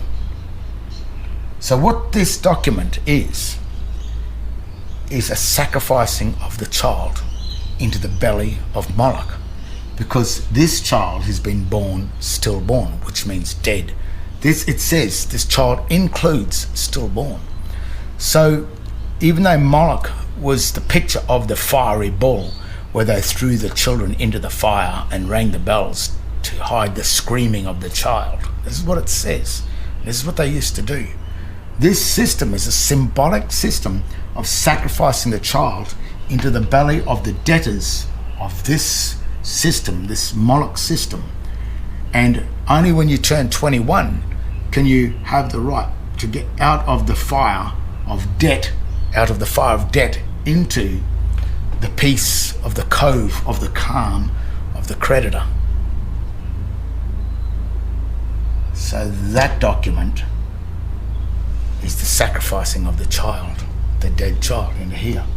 And while you're dead, you can't ever make a will on your equity. You can never leave a will to leave this, come back to you or to your children or to whatever. So if you don't find your way from here back to the creditor, you can't make a will. And then when you die, all the mineral and energy royalties that have been paid into your trust account, into your Christian name, remains with the snake, remains with the Vatican, remains with the bull, remains with Moloch, remains with Satan.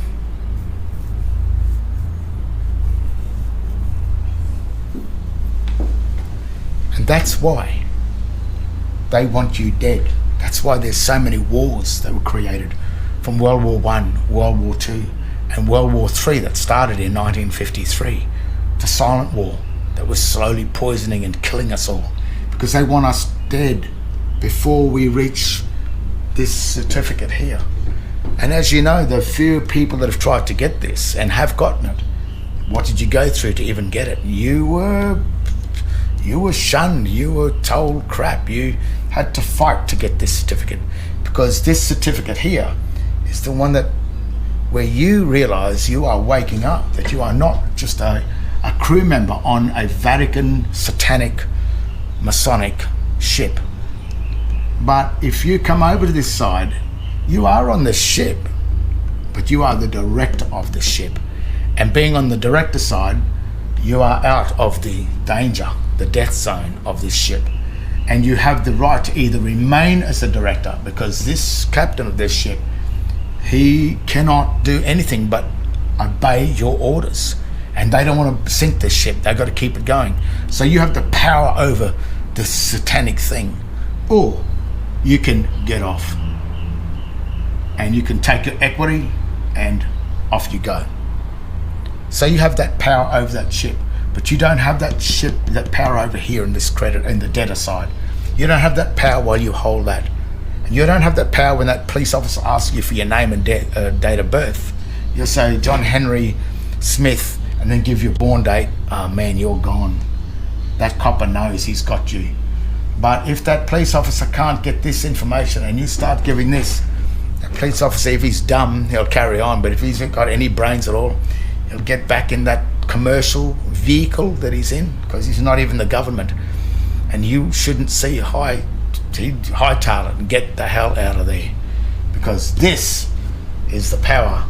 And all he has to do, all this one here has to do, is send a notice to the administrator, who's the magistrate, to charge that debtor. And that debtor can never get back his equity while he's here. And we have a trouble. That's one of the troubles we have with these new so-called kings that are trying to claim kingship over this thing called Australia, or the thing called Britain, or the British royals. The Queen's probably too happy to give it away. The poor thing, she's been the debtor for all these years, and but has had to deceive everyone into this sort of system.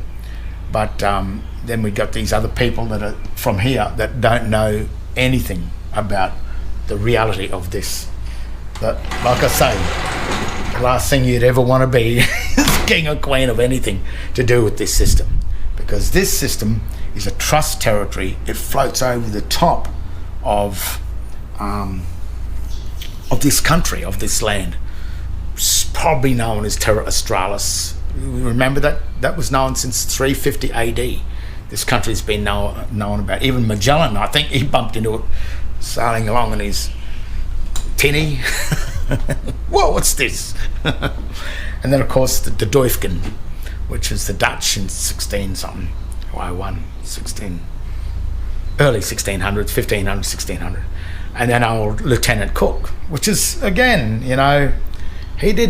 people think that he made a claim over Australia. Well, he did make a claim over Australia, because he knew darn well that Australia was not Terra Australis. That's why they called it Australia, because they didn't want to be accused of stealing anyone's country, which he didn't. And this whole thing is Zionism. As I've said, this symbol here is on the Israeli flag. Zionism is the journey from God into the debtor, to hell, and also the journey from hell back up to God. And there it is. That's what it's all about. The other document is to read is Silent Weapons for Quiet Wars. That was supposed to be deemed as a fraud or as a hoax, but what I think it was the it was the schematic of a hoax. It was the plan of a hoax. The document itself was a true warning of a hoax. And so Zionism, the Masonic system are the sort of keys behind this schematic of the trusteeship of life. So that's a little bit what you gotta kind of know and the reason why the governments today want you so dependent on them. That's why they're sending everyone bust and broke, is because they don't want you to ever become on this side of the ship. Because while you are not there, they steal all the equity, the mining and energy wealth, while you die in there. And when you die in this, you'll wind up in a cemetery with your full incorporated, the full name John Henry Doe, written in all uppercase text, which is the confirmation, and then placed under a ledger, which is the slab of cement that sits on top of a tomb. Once you're in there, you can never come back. So you've only got your living time here to find your way back from the debtor to the creditor, to save your equity, and to be able to get off this ship of satanic fire to get back.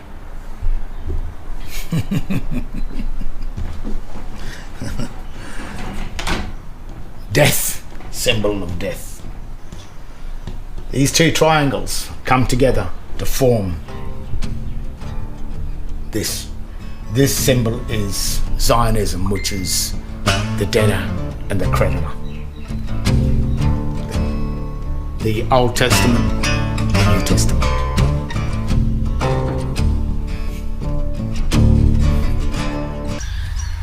And the crazy thing is, this society operates in Babylon. And a lot of people don't know the difference between common law English, the language of common law English, and the Babylonian language of the Roman administration. And like we all believe that Babylon ended thousands of years ago, but Babylon never ended. It's been here all the time. It operates in a hidden system, in plain sight. It's hidden in plain sight. And these graveyards are probably the biggest place. So I'm going to show you soon. We're going to go through the cities, and we'll have a look at the language of Babylon, how it is absolutely everywhere, but you don't see it. But these graveyards has it everywhere. Everything on this tombstone signifies that this person died at birth, lived his whole life in some form of purgatory, in some form of death, until he finally reached the grave. And these signs here, this is not English, this is the language of Babylon. And these signs confirm that this man, John Gerard Boland, that's not his name. His name is John Gerard, and he's of the Boland family.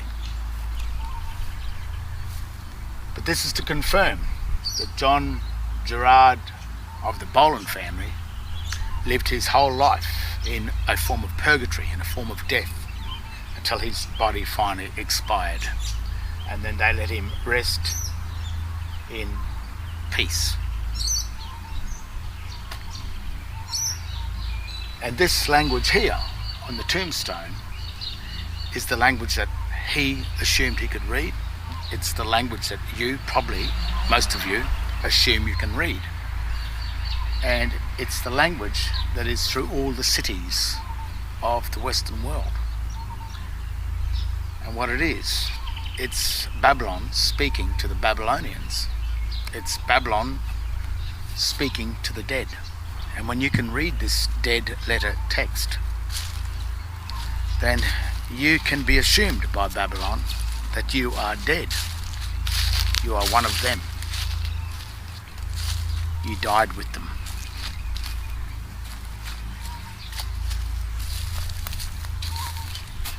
Now, something is going on with John Gerard Boland in a technical or in a legal form, and it's very clever.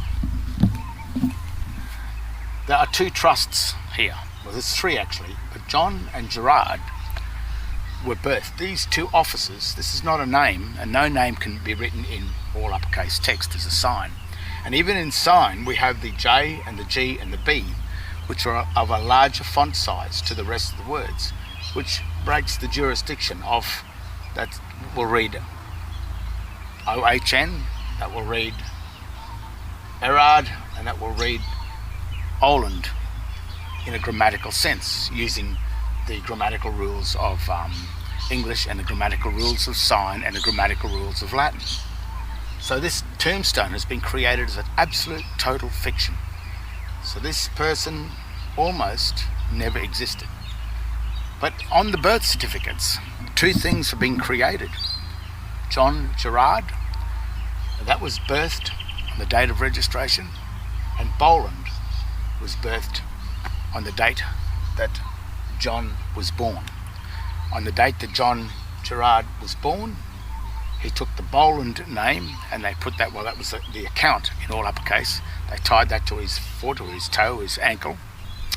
And then on the registration date, or a few days after, his mother created the John Gerard, his name.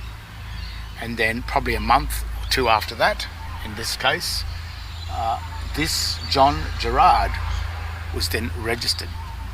So there's two registration points here. The date that Boland was registered was the day that he was born in the hospital. That was the first creation of Boland, because John Gerard did not exist on that date. And then at some time later on the registration date, John Gerard was created.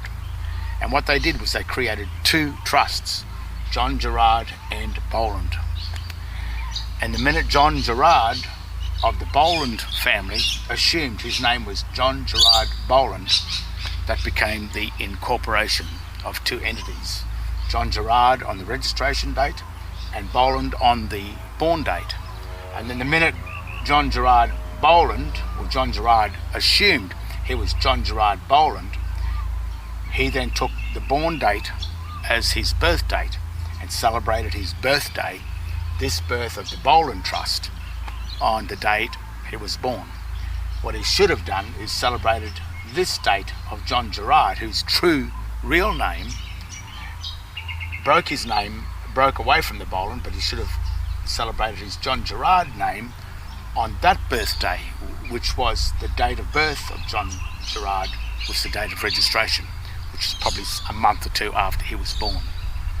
So this tombstone signifies the death of this incorporation, John Gerard Boland. And it's always put in stone as a statue,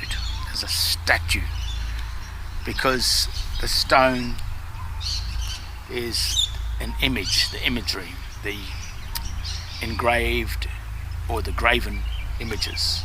Here they are on stone, set in stone.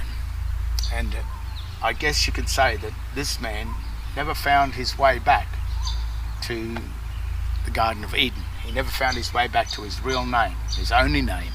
His true name was John Gerard. And he went to the grave as John Gerard Boland under this date of birth, which was the born date, leaving John Gerard with the state. And no presumption of death while he's presumed dead. But what happens to the estate of John Gerard, who is the owner of all the lands, the birthright ownership of the lands, goes to the government.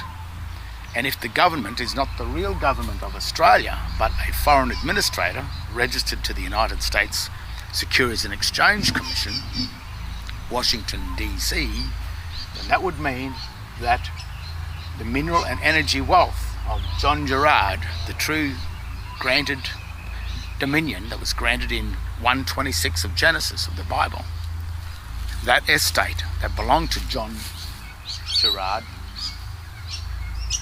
went to the state. So for every one of these graves here that happens, the birthrights of these estates have gone back to the one who administers the incorporations. And all incorporations which are fictions and false, which are the lies, which is Babylon, goes back to the owners of Babylon. And the owners of Babylon is the Vatican. And that's how the Vatican takes the harlot of Babylon That's how it takes the dominion of the world, of the people of the world, and that it leaves all the people of the world dead, slaves, with no rights, only with the terms and conditions or the privileges of the statutes, the words written in stone, the statues. Michael Brown. Michael is his true name. Brown was his surname or family name. But what Michael did was assumed himself to be Michael Brown.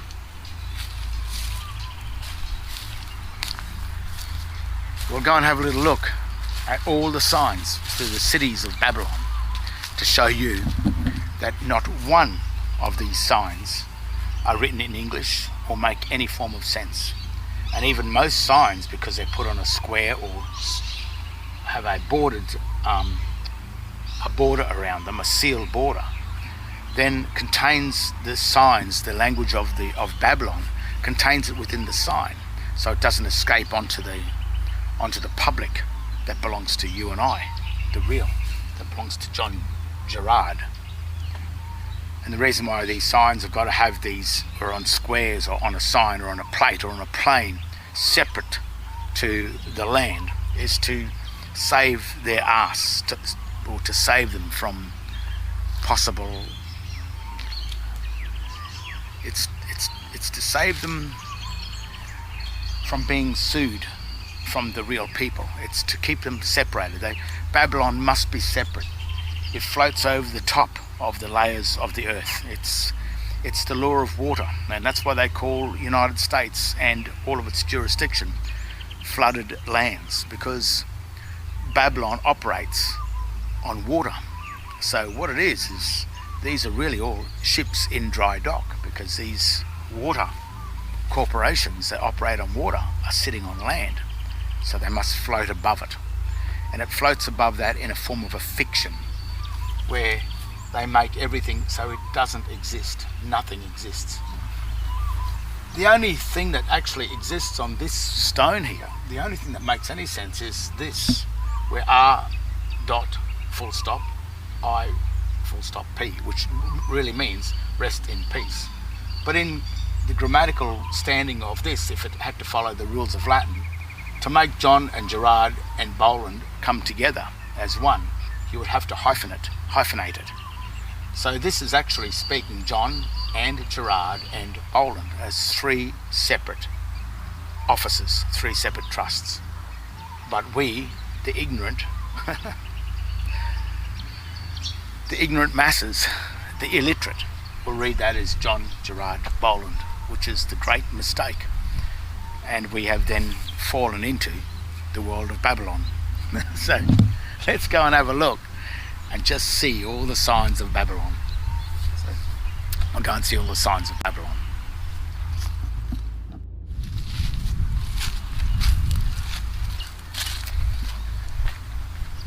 We'll take a ride on the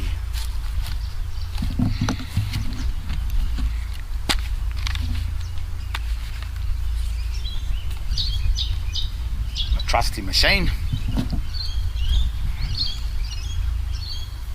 and we'll play it safe. Go through the city where no one can harass us, because this is not registered to any other foreign entity.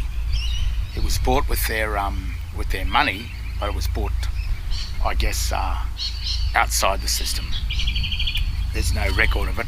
But what I do on these, on any equipment that I do buy, that I have to pay their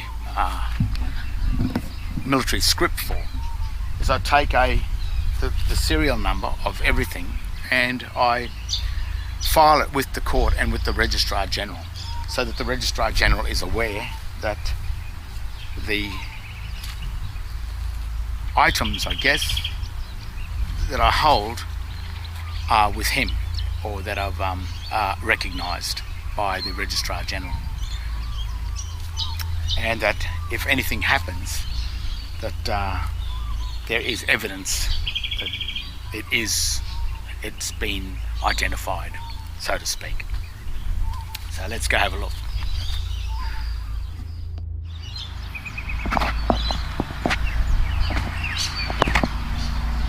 the first sign we're going to have a look at is this one here.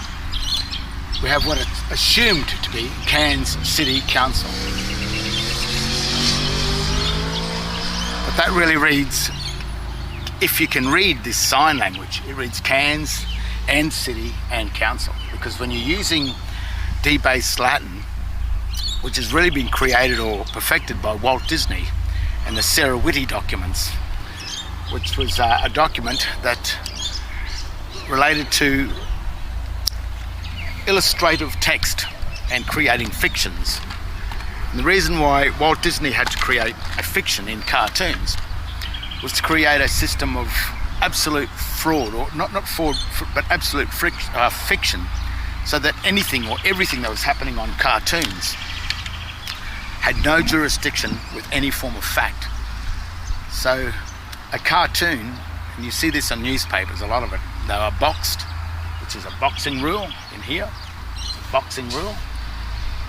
This one's got to be boxed because you actually have some English written on it, some proper English, but it's joined with the all uppercase Babylonian text. By order, Chief Executive Officer is what it's assumed to be read. But that's actually Donald Duck writing or Walt Disney writing, because Walt Disney created the cartoon or the satire, which was the jurisdiction of a joke, the jurisdiction of fiction, in order that no part of that fiction can be entered into any form of a fact. And therefore all cartoons, whatever happens within the realm of a cartoon, the realm of the fiction, can never come back at them as a fact or be sued for anything that is said as a joke. Now what's happening here is these signs are being used, operating under the Sarah Whitty grammatical rules of satire and illustrative text, in order that all of this becomes a joke. All of this becomes a fact that you have entered into this cartoon text, this debased Latin. You've assumed it to be real. But the minute you find out that it's not real and you step out, you've got nothing to sue them. You can't sue them because you entered into them, into this the realm of satire, the realm of fiction, the realm of cartoon, the realm of the city of the Sarah Whitty document, and the realm of Walt Disney. That's probably why he had a lot to do with the setting up of the pictorials of the Federal Reserve Bank. The pictorials are the debt notes, the bills of exchange, have all been done in a way that it resembles a fiction, a cartoon.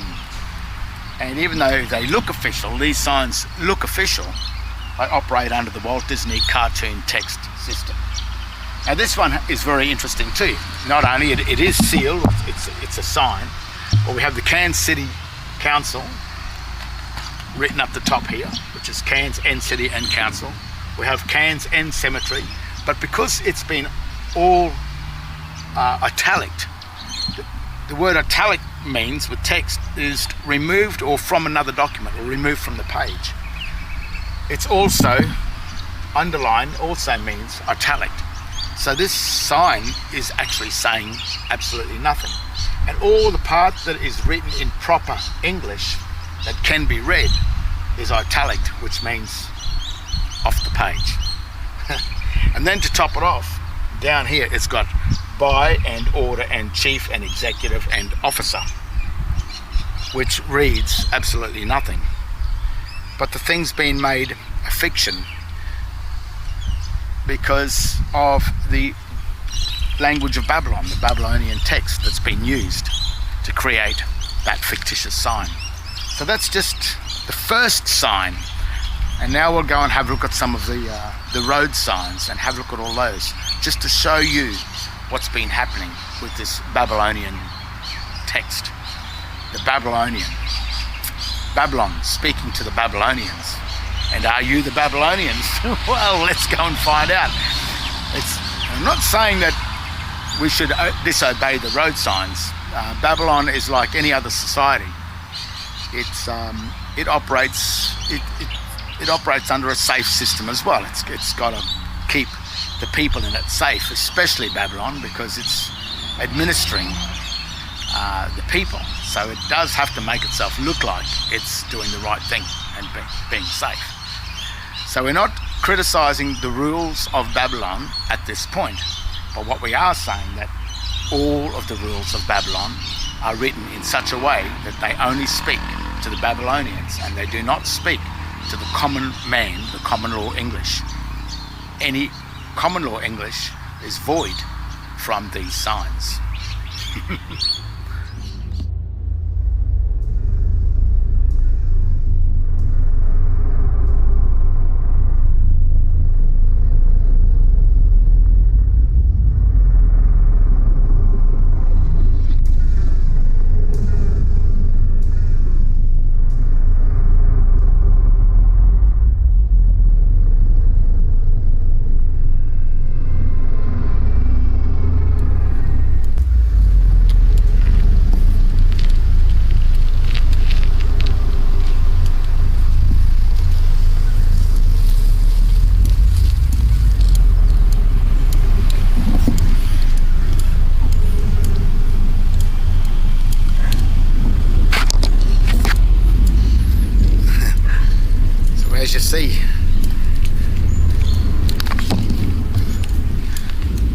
As you see, the sign is everywhere. The language of sign, the language of sin, the language of Babylon, and all signs, street names, everything. It's as if Babylon has taken over everything, and it's been administered by the Masons, the Freemasons, Masonry, that administer the symbols and the signs. Freemasonry is an international organisation which is not national. So therefore, it derives from the sea. International corporations, international entities have no lands. They can't have any lands. And it's a bit like the margin of a document. It's the same.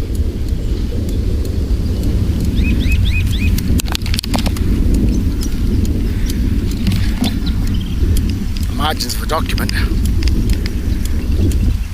is the administrative part of the document. That's why the written language in the margin of documents is never written in English, or is always italic or of a different font size. It's to grammatically say this is the margin, this is the marginal text, and it is no part of the document. But if you're not grammatically aware of that, then if they usurp the marginal text into the actual main body of the document,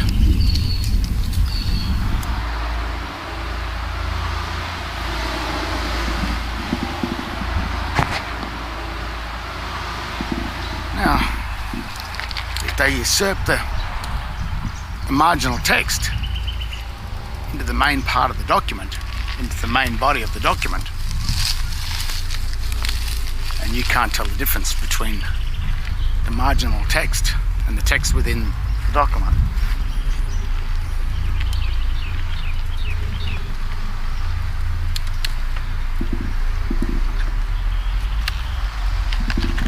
then you'll make the error of reading the marginal text as a part of the document. And if you make that mistake, then you will misread the document, what it's saying. You may assume that it's saying something that it's not.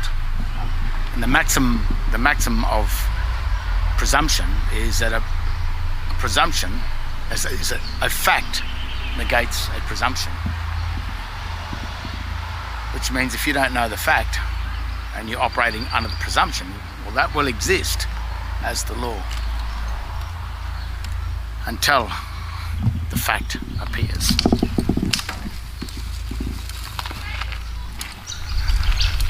the thing is, well, the fact is,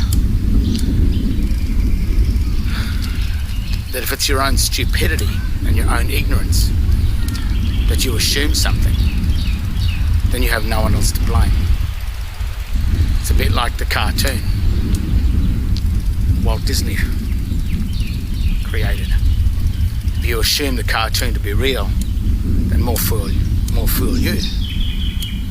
But if those pictorials in cartoon form, if the same rules are used in creating a pictorial power bill or council rates bill, but it's been used under the grammatical rules of satire and fiction, Mickey Mouse and Donald Duck, then if you believe that bill to exist, then more fool you. The thing is, when you realise it doesn't exist, and the agency that's trying to issue you the bill believes that it does exist, then the ignorant idiot is the agency that's trying to enforce the bill. And this is where bloody jets.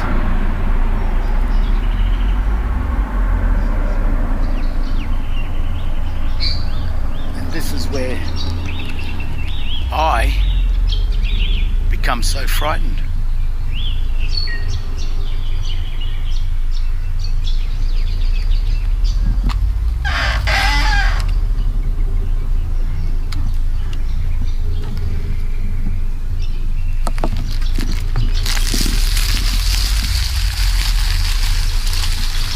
Where I become so frightened of the Babylonians, because all the Babylonians believe the sign language and believe the Mickey Mouse cartoons and the Donald Duck cartoons. They believe they're all real, and then enforce the laws of satire at the point of a gun. They become the ignorant ones. They also become the criminals. And then when it's pointed out to them in a court that it's all a fiction, they don't like it.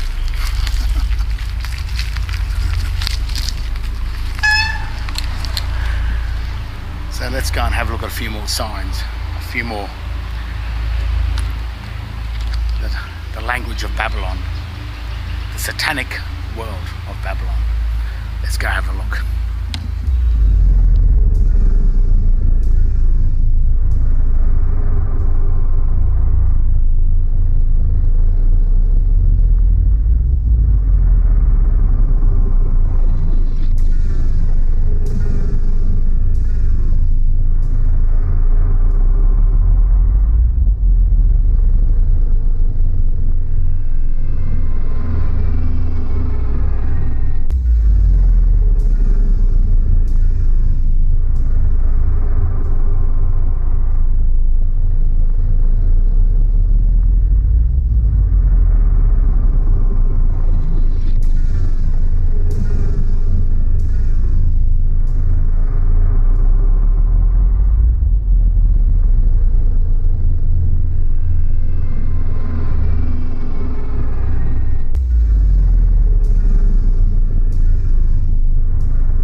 sign language everywhere.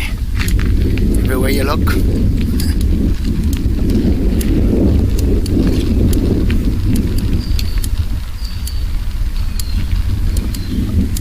It's sign. Everywhere you look, it's sign. And the same writing that's on all the street signs, everywhere you look.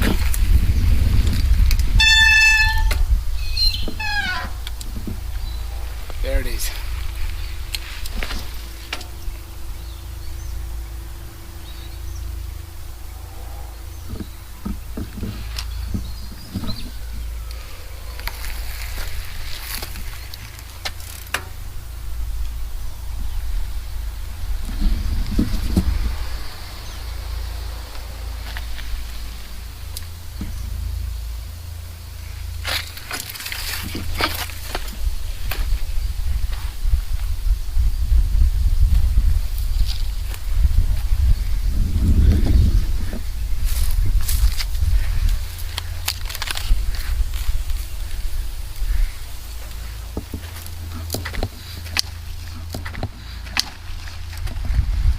Babylon.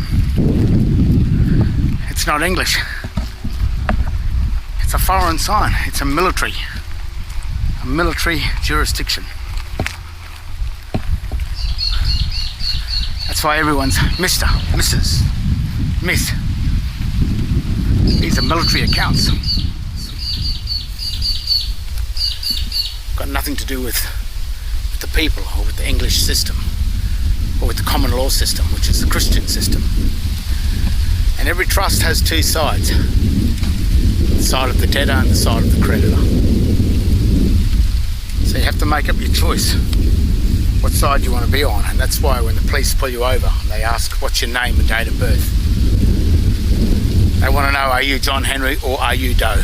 And when you say John Henry Doe, they need to know the date of birth of John Henry or the date of birth of Doe, because they're two different dates of birth. And they need to find one of those dates, the date of the doe, the birth of the doe.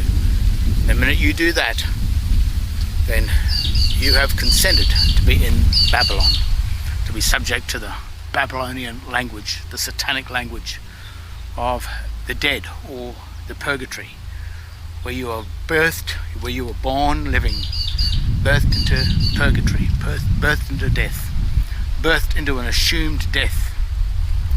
And then when you finally reach the tombstone,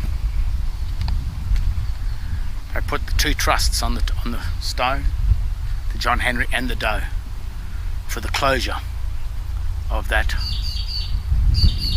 account, of that debtor and that creditor account. All Babylonian, all satanic.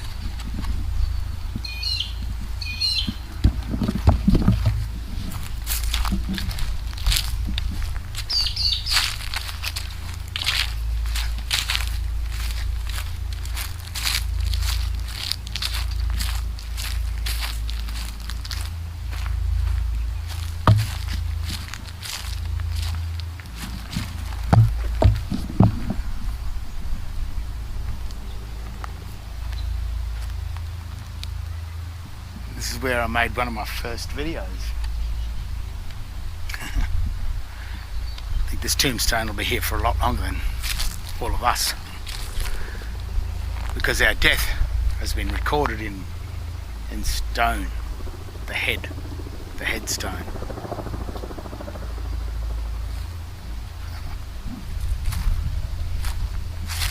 Babylon, the language of Babylon, the language through all the cities. You've been converted from a creditor into a debtor. You didn't know it. You didn't know the difference between the language of the debtor, the language of the creditor, which is really the language of the main body of the text on a page, the language of what's in the margin, which is the administrators. And if you can read the language of the administrator, then you've consented to it, because it can't be read. It's Donald Duck, it's Mickey Mouse, it's Walt Disney. It's been constructed on the been constructed on the styles manuals of Sarah Whitty, the style manual of the illustrative text, the text that is the symbolic text, the text of pictures, the text of symbols, but not the text of true descriptive writing, text of the descriptions. It's not that. So when you read it and assume it to be English, then mix it with the English language, well, you've only got yourself, as I said, you've only got yourself to blame. It's ignorance that does it, because Mickey Mouse and Donald Duck is fiction. The power bills, the council rates notices, they're pictorials. That's not writing. A pictorial is an illustration. It's a graven image. It's engraving. The text is symbolic text. It's not writing. The whole thing is a fraud. But while you assume it to be real, and before the presumption has been proven, then the presumption will remain as the fact. Once it's been proven wrong, then the fact overrides the presumption. It negates the presumption. And then you're left with nothing.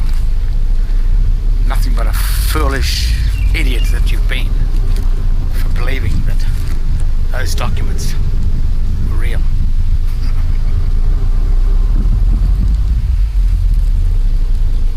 When they just Mickey Mouse, Donald Duck, Walt Disney, Sarah Whitty, the art of satire, fictitious text, the system of Babylon. Bullshit Babylon.